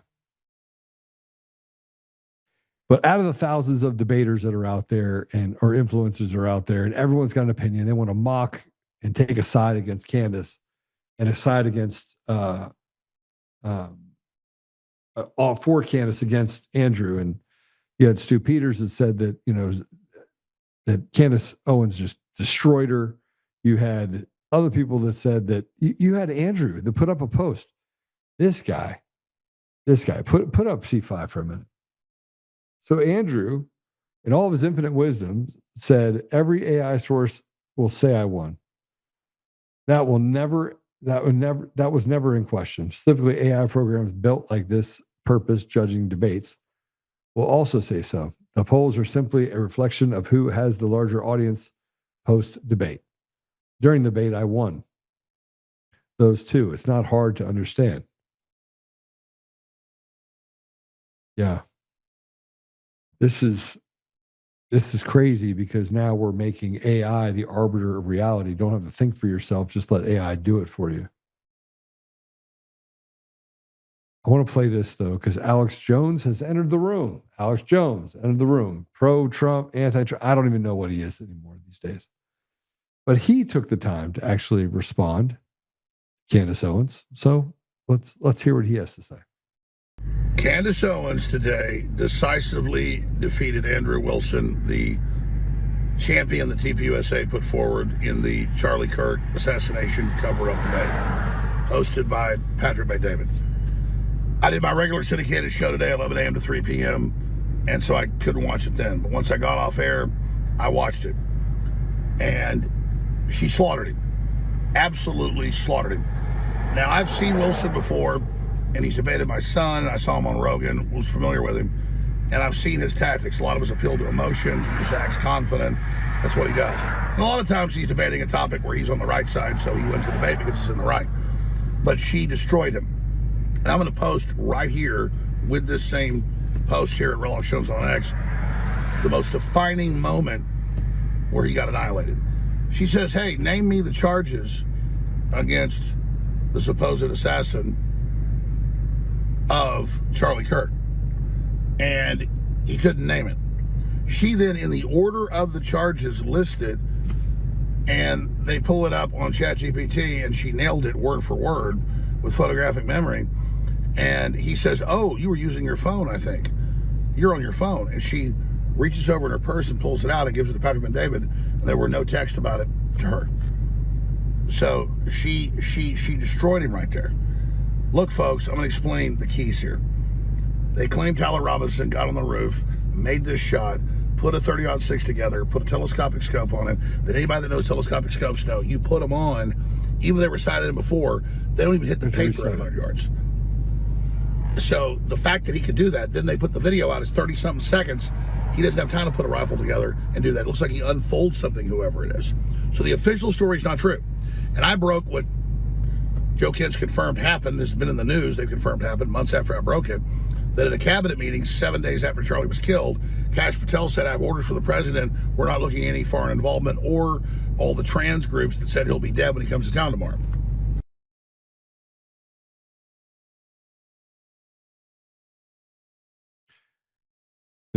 The picture on the video that he's referring to does look like someone unfolded a gun. I have a pretty good idea, and I pray it's not true, but there's something wrong with there's a company out there that's called Fold AR. And Victor Marks, if you know about Victor Marks, he was first to the game when it came to Charlie Kirk. And Charlie is a very complimentary man. Like I met him in, I was with Mike Lindell, and I met him in at a Flashpoint USA meeting in Omaha, Nebraska. And I don't remember what it was, 2021, I think, 2021, 2020, 2021. And I flew in with Mike, and we were going to this deal. And he sits there and he just starts talking to me about things. And I told him what I thought about certain things. And he was overly complimentary. Someone walks up and he's like, hey, let me introduce you to my friend, Joe Oltmann. And I was like, hey, how you doing? So he said that I was his friend at the time. I wasn't his friend. I wasn't. I had just started talking to him. I mean, it was the first time I talked to him. I wasn't his friend. I wasn't his friend. But he flamboyantly likes to ingratiate himself to people. And frankly, he got paid to do certain things, and he ran an amazing organization. And you want to know about somebody that has a photographic memory and that can pull things from his memory and research, as a research junkie. I know because I'm a research junkie. It's Charlie Kirk. He's just amazing. He will go read a book. He'll spend 3-4 days reading a book, and then he'll read another book on the book that he just read in order to understand whether or not his confirmation bias and whether or not he believed something or didn't believe something is actually real. It's just who he is, right? And the guy is historically accurate and studies the Bible and understands the biblical nature of things. And also, for a guy that never went to school, he understood everything from biology to mathematics to, I mean, he was a genius. I think the guy was a genius. There's a guy that owns a company called Fold AR. And, Victor Marx is running for governor, and I didn't know any of this. I was never involved in anything to do with, this disparagement of Victor Marx. I ran for governor. I was like, I'm going to do this. I'm going to jump in my both feet in. And so I did. And the lies that came out about me, but then I went back to, and I was at Charlie Kirk's memorial service. But the lies that came out about me from Victor Marx, and that he just is a flamboyant liar. And he's like, well, Charlie Kirk, this is where I had some hard time, kind of putting pieces together. He said, Charlie Kirk is my friend. And, I was his mentor. So I went back and watched the video where he said that. And I just remembered what Charlie Kirk did to me in front of somebody else that walked up and said, this is my friend, Joe Oltmann. I thought to myself, I'm not your friend. And normally I would say it, by the way. And I was like, well, I mean, friend's a stretch, but okay. I would say something like that.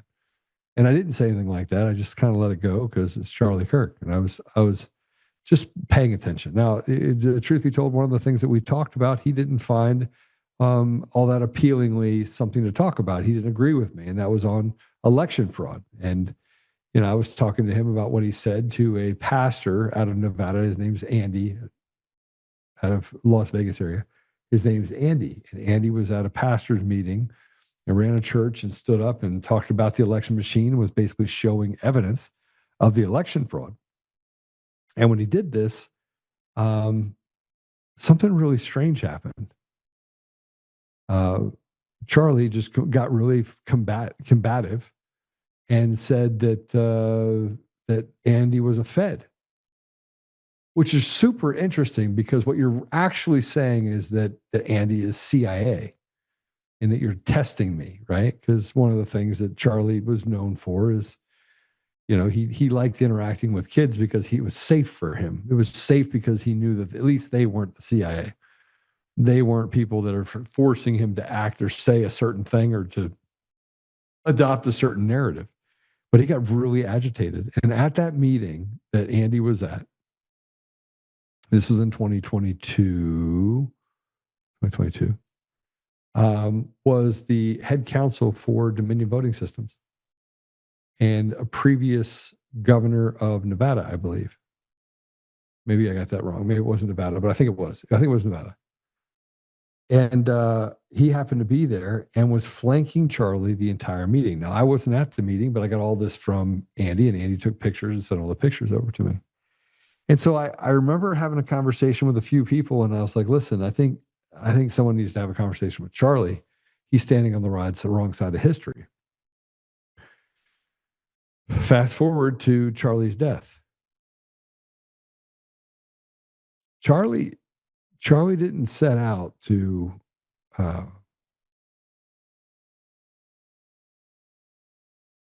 he didn't set out to hurt anyone, and the radical left could have picked 500 different people. They could have, if it was like some tranny group or, this narrative you have with Robinson, you could have any number of things that you would get to that wanted Charlie to die sooner than you could get to someone on the left. He was the most respectful person. We walked on the campus. He was respectful. And yeah, he had people that would stand against him because they just made up a narrative. And it was always by the same group of people.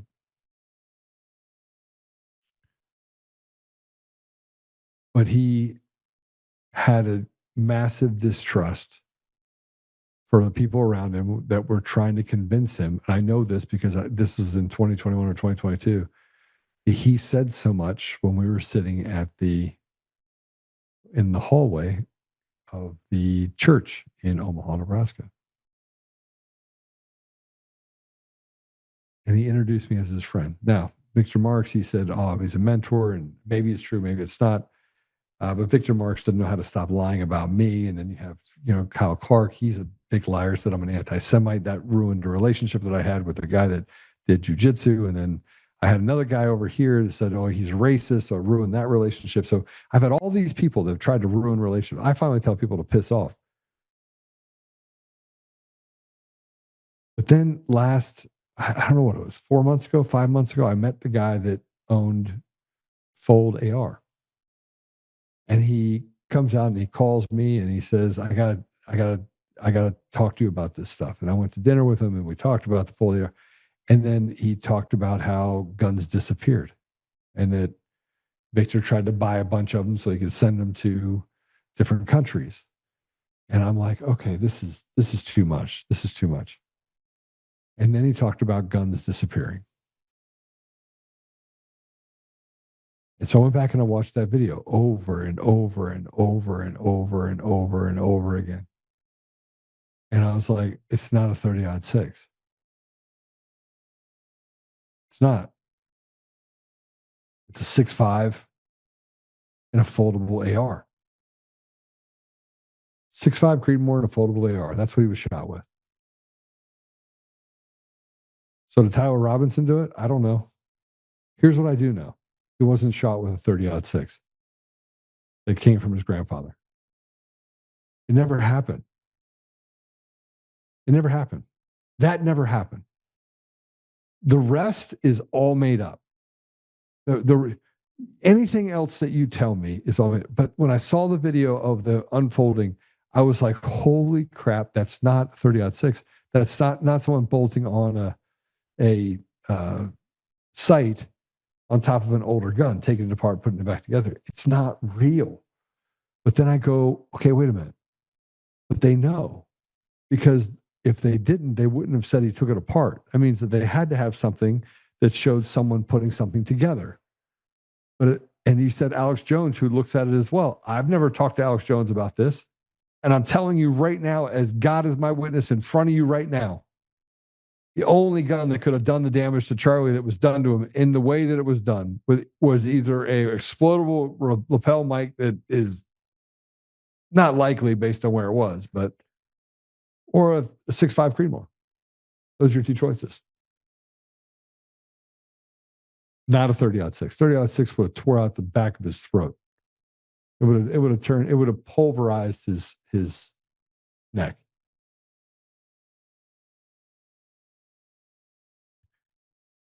We are living in a world where they lie to us about everything. And so I just want to say this about Candace Owens. Go watch the video. I mean, what he said really was inconsequential to the deal. It didn't mean anything to me when he said, that when he said that you had these text messages when, one side won or the other side won. Andrew was noticeably uncomfortable, which means he lacked information. He did not understand what he was saying or what he was saying or how he was saying it. He was winging it in large part. He did not study the case like Candace Owens does. He did. And frankly, I don't think he knew anything about the Tyler Robinson case. And the other part about unfolding an AR, I had to go back and watch a video of the person that had this company unfolding an AR before I went, my gosh, it's the same gun. But the fact that they built the case around a 30-06 means somebody is lying about something and they know. And that someone put their hands up and said that they did it as a distraction means they know. They know. Somebody knows how and why Charlie Kirk was killed. That's true. And that text message that Andrew was talking about, it was directly tied. It was directly tied to the fact that they had to create a story that made you look over here rather than looking over here. And do I think Israel did it? I don't know. I don't know who did it. But I know who didn't do it. A 30-06 did not do it.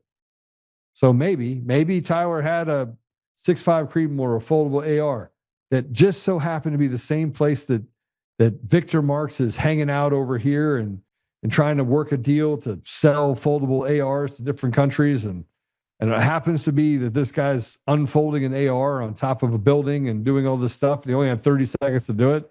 And I'm telling you right now, if you have a 30-06 and you're actually mounting a scope, a high-powered scope, you have zero chance, between 0 and negative 5,000, that you're going to be able to hit a piece of paper from 230 yards.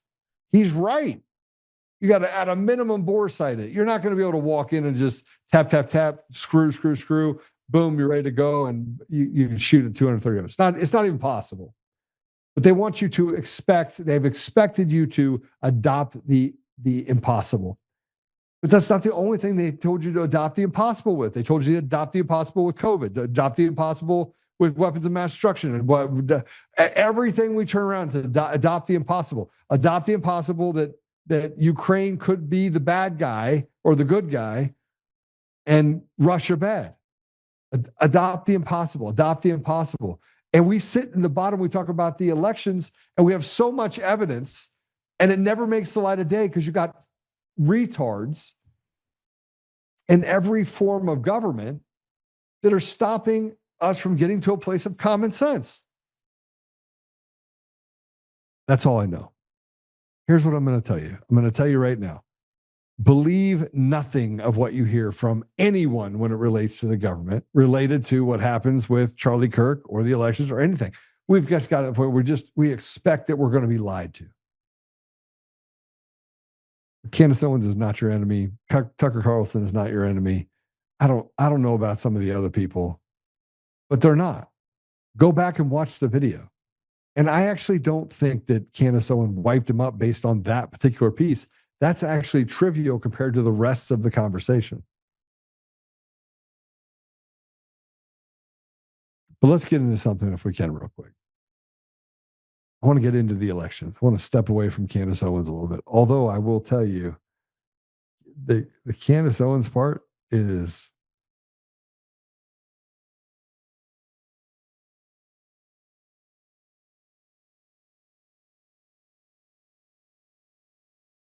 hey, give me a 1-minute commercial break, will you?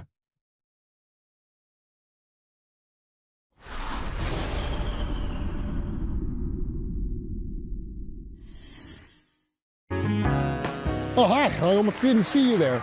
Welcome to DCF Buns, where you can find the freshest buns in town, if I do say so myself.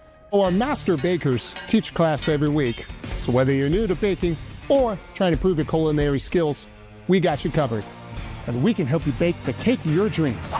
We'll even clean your cake if you want. And if you don't want to bake anything yourself, we have loads of fresh buns available in a variety of shapes and sizes. Check us out at dcfbuns.com to learn more. DCF Buns. We keep the buns hot and the deals hotter. Buns.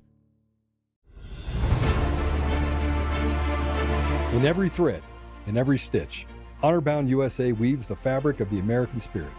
It's not just apparel, it's a testament to God, family, and country. At Honor-Bound USA, we're a family of patriots who put our faith, family, and America first. When you visit our website, you'll find a line of products that embody our commitment to pray, stand, speak, and act. As the official site for the Untamed podcast, all of our products proclaim speaking the truth with courage. We also have the powerful documentary from Professor David Clements, Let My People Go. Identify yourself as one of the few who are willing to stand for what they believe in. Join the Honor-Bound USA family today. Wear it as a badge of honor, commitment to the values that shape us, and a pledge to the bright future we will build together. Because when you're honor-bound, you're not just wearing a brand, you're embodying a lifestyle.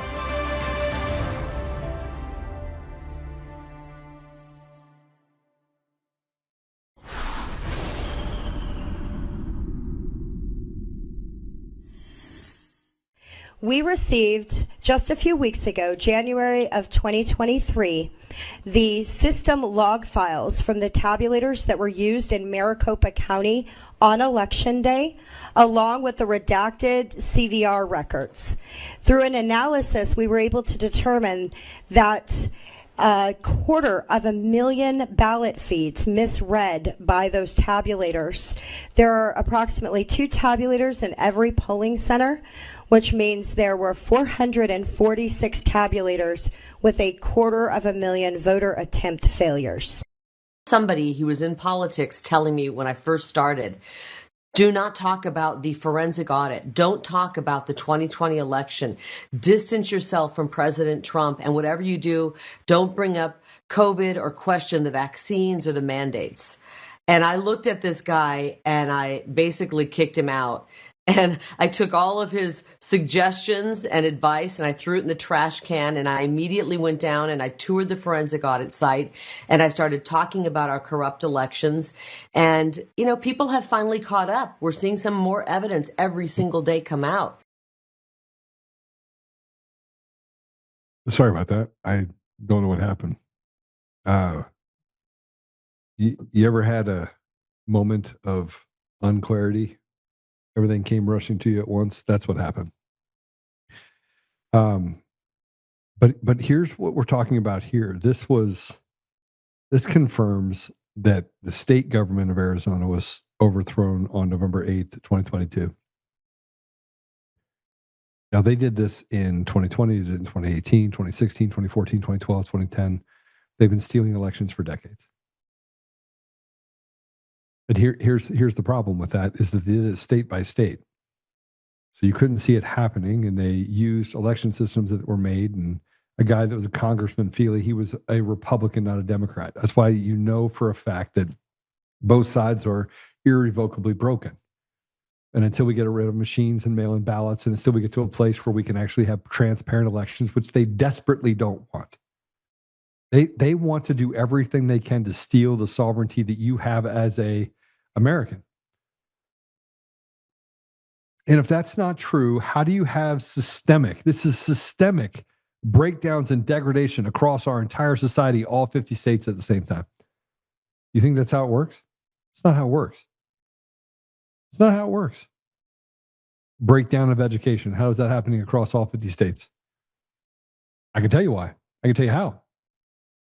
You have to have people in positions of trust and authority that can stop people from getting access to education. It has to become systemic. It has to literally be institutionalized into an environment that stops you from having good education. Because I'm not just talking about the poor communities. I'm talking about kids that are graduating from suburbia that half of them can't read. Half. 21% of the U.S. population is borderline illiterate. 21%. And all of those people did not come from the deep south and inner cities. It's from every walk of society. The Department of Education came in. How do you think we got to radical leftist teachers in even conservative environments that were telling your kids to cut off their penises? That happened. We have got to get to a place where we restore reality, where we restore truth, and it has to be at all costs. And the people that are listening, look, I don't really want to get in a fight with anyone. I got to go defend a lawsuit with a judiciary that is so rotted to the core that it's not even recognizable. And when I talk to other judges that are said, I'm going to come forward. I have a judge, the sitting judge that wants to come forward. And man, I'm sitting here going through all the stuff. And I will protect you. I'll protect you. And then I thought about it. I was like, you know what? I protected an Antifa kid, and then I couldn't. And then I protected someone that gave me access to Coomer's Facebook post, and then I didn't because I couldn't, because they seem to just have these ways. And so now I'm sitting here going, I'm not sure I could protect the judge. And that was the question that was asked to me. Can you protect me? And I was like, I don't know if I can. I don't know if I can. Imagine that. It's really bad. But don't worry, because your election systems are absolutely bulletproof. So bulletproof that an 11-year-old changed election results on a Florida State website, Secretary of State website, in under 10 minutes. 39 kids from age 6 to 17 attempted to hack replicas of the Secretary of State's websites of 6 swing states. 35 of the 39 kids were successful. How about that? The systems that we have, our election systems in this country are just, they're not even real. And that leads me to talk about this specifically. The entire system is gaslit and fraudulent. What did you expect to happen? The media is evil. The influencers, even on our side, are complicit. And the CIA runs and has its tentacles in everything. We've already had all this information for 6 years. It keeps coming out over and over again. And we keep saying to ourselves, good, this is just the last piece, the last piece. But there doesn't seem to be an appetite to do the right thing. The DOJ is literally apathetic to evil. It just plays for team evil. Let's talk about this. There's a actress, her name's Hayden Panettiere. She was found dead over the weekend. Lots of people are talking about this because just 3 months ago, she described what happened to her in good old Hollywood when she was 18. I'll let her describe it to you herself.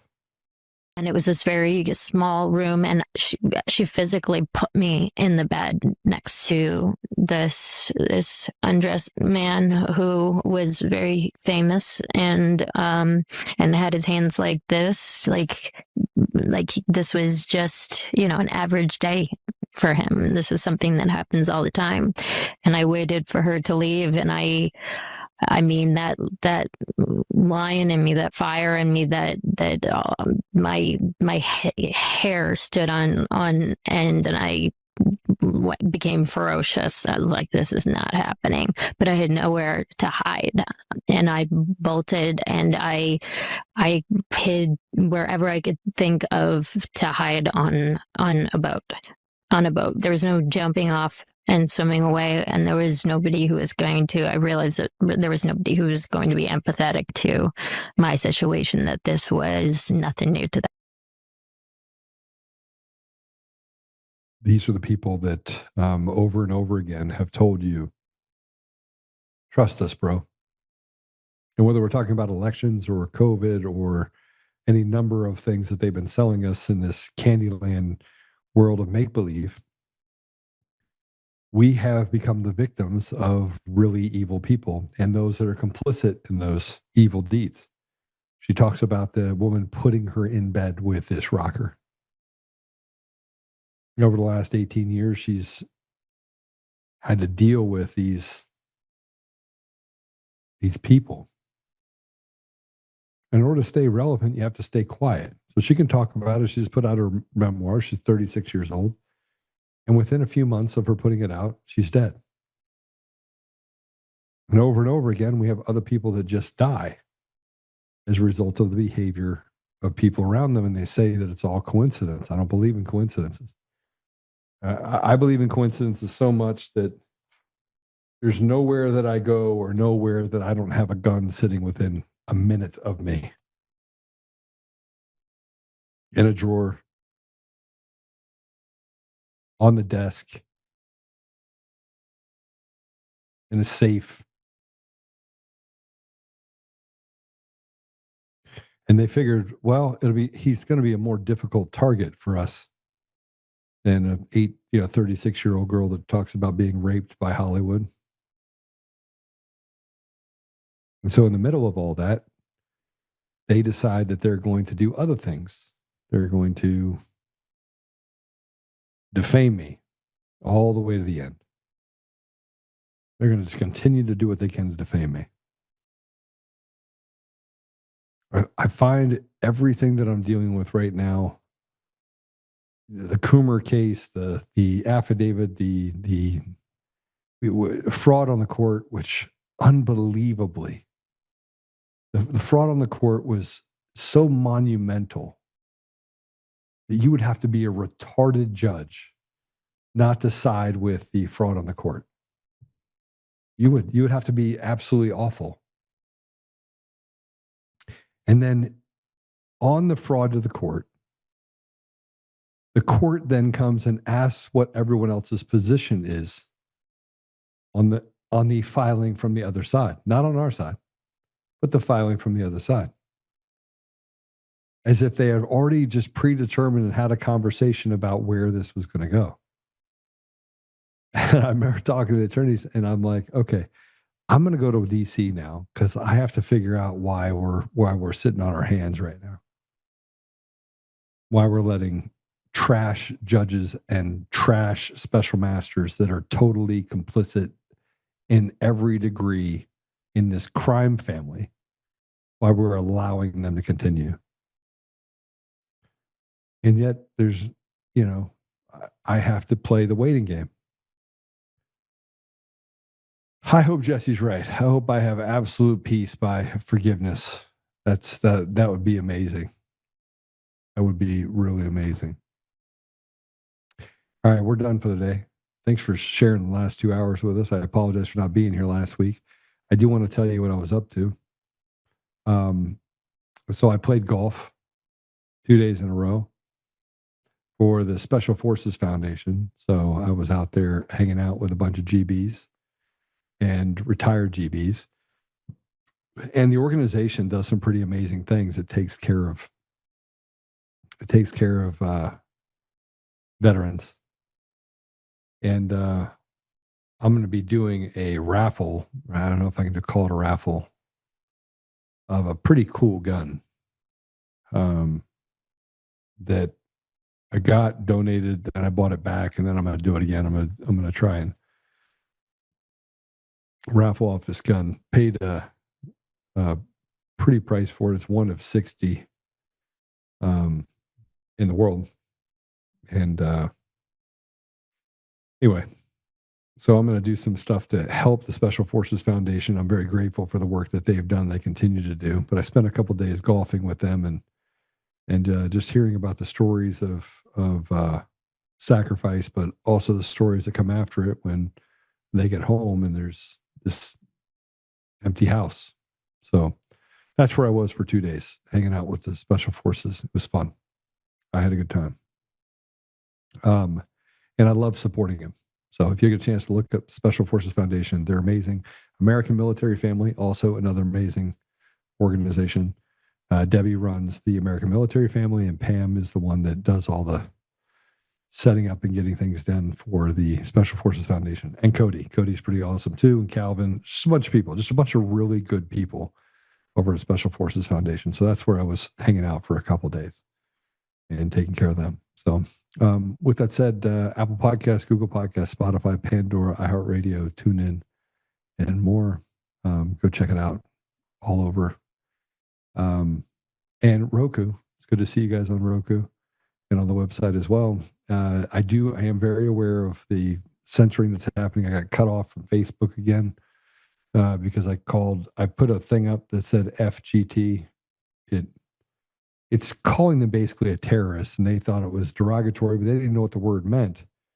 But you can't go into Facebook, so they suspended me for like the 5th time. So I've been suspended 5 times in the last 2 months or 3 months on Facebook. I just decided I'm not gonna post or respond to anybody anymore.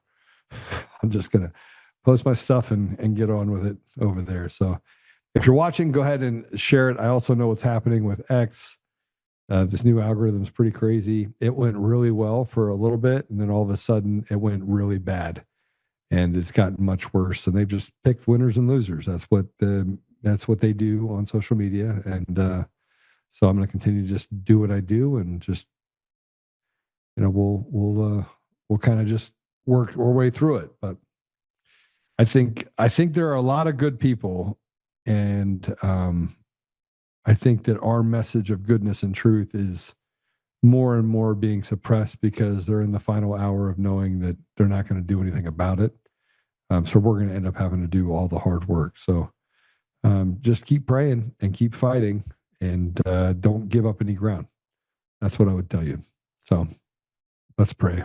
Father God, we are grateful for the blessings that we have, and we're grateful for the time we were able to spend with Jesse today. And I was kind of awestruck by the comments that he made in the middle of the podcast. But Father, I just ask you that if it's your will, it be done. Father, we bring this before you, looking at just what is happening in our world, and And it's pretty crazy stuff. And so we ask you to put a special blessing over our leaders, that they may be courageous and ethical and moral, and follow the needs of our society, but also that your will be done through them.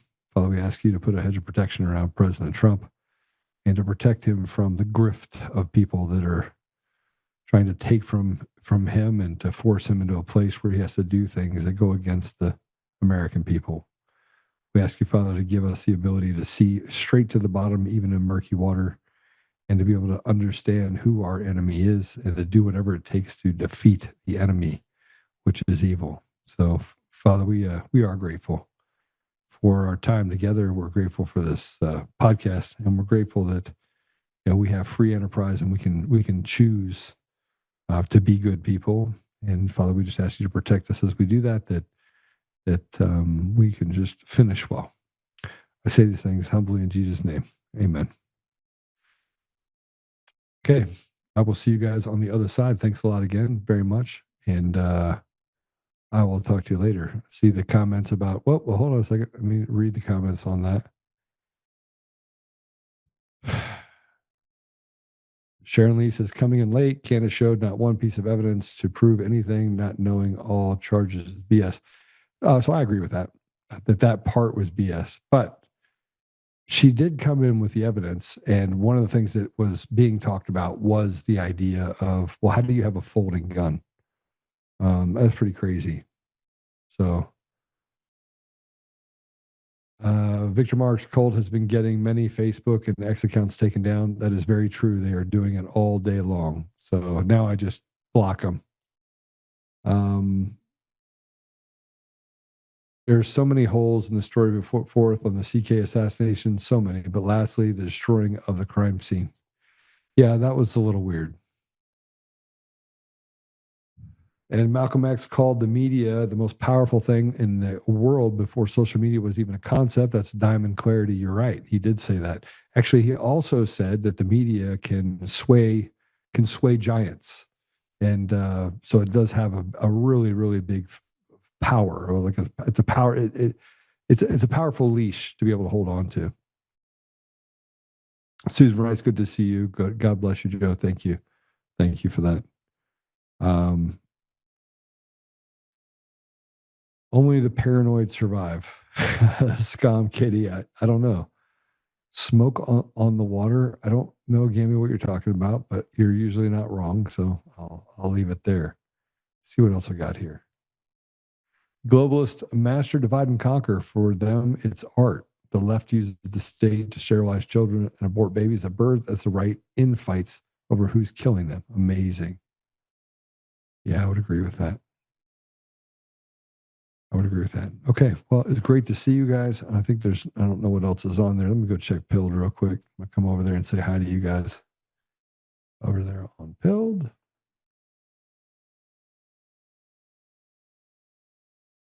I'm still over on Pilled.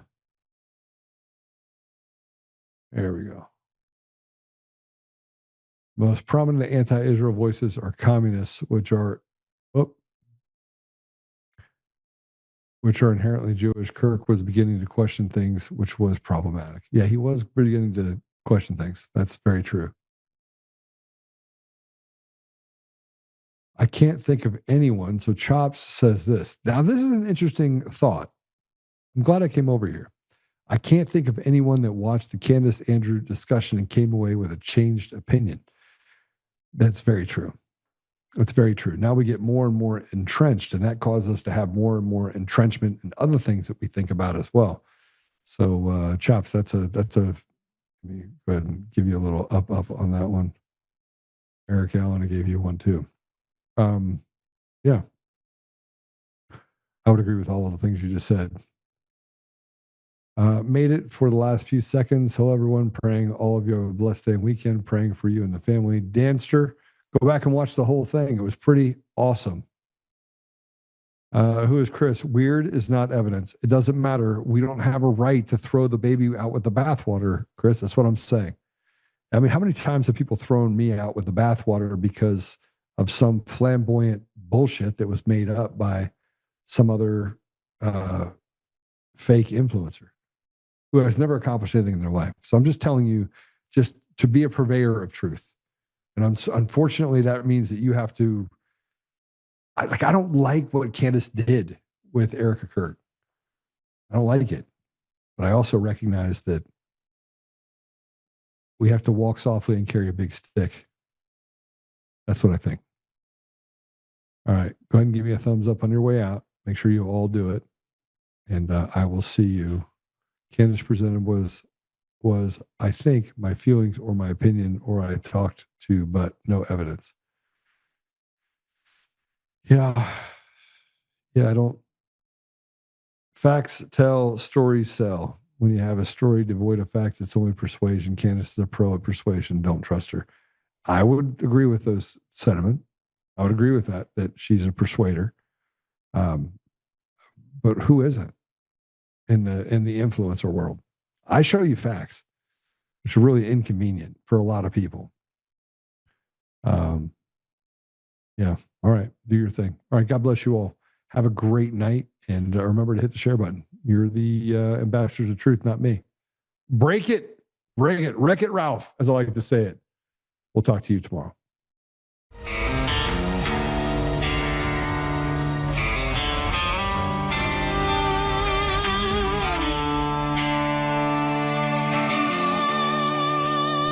Rise up untamed in the heart of the fire where the wild ones roam. Joe Oltmann's calling, bringing truth back home. From conservative daily to this untamed fire, we shatter the silence, lifting spirits higher. No chains can hold us, no lies can prevail. Authentic and fearless on this rugged trail. Patriots gather under stars and stripes. Untamed nation, igniting the night. Untamed nation, let the truth roll out in this land of the free. Standing proud from sea to shining sea, we won't back down. Catch the fire, wear the crown. Untamed nation, it's our battle song, motivating hearts where the brave belong. Yeah, untamed and wild, forever strong. Play it again all night long.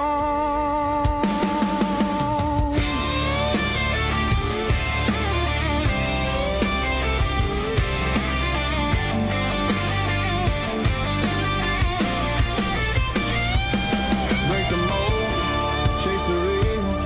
No more games, time to heal. Joe's voice leads the untamed crew. Truth matters through and through.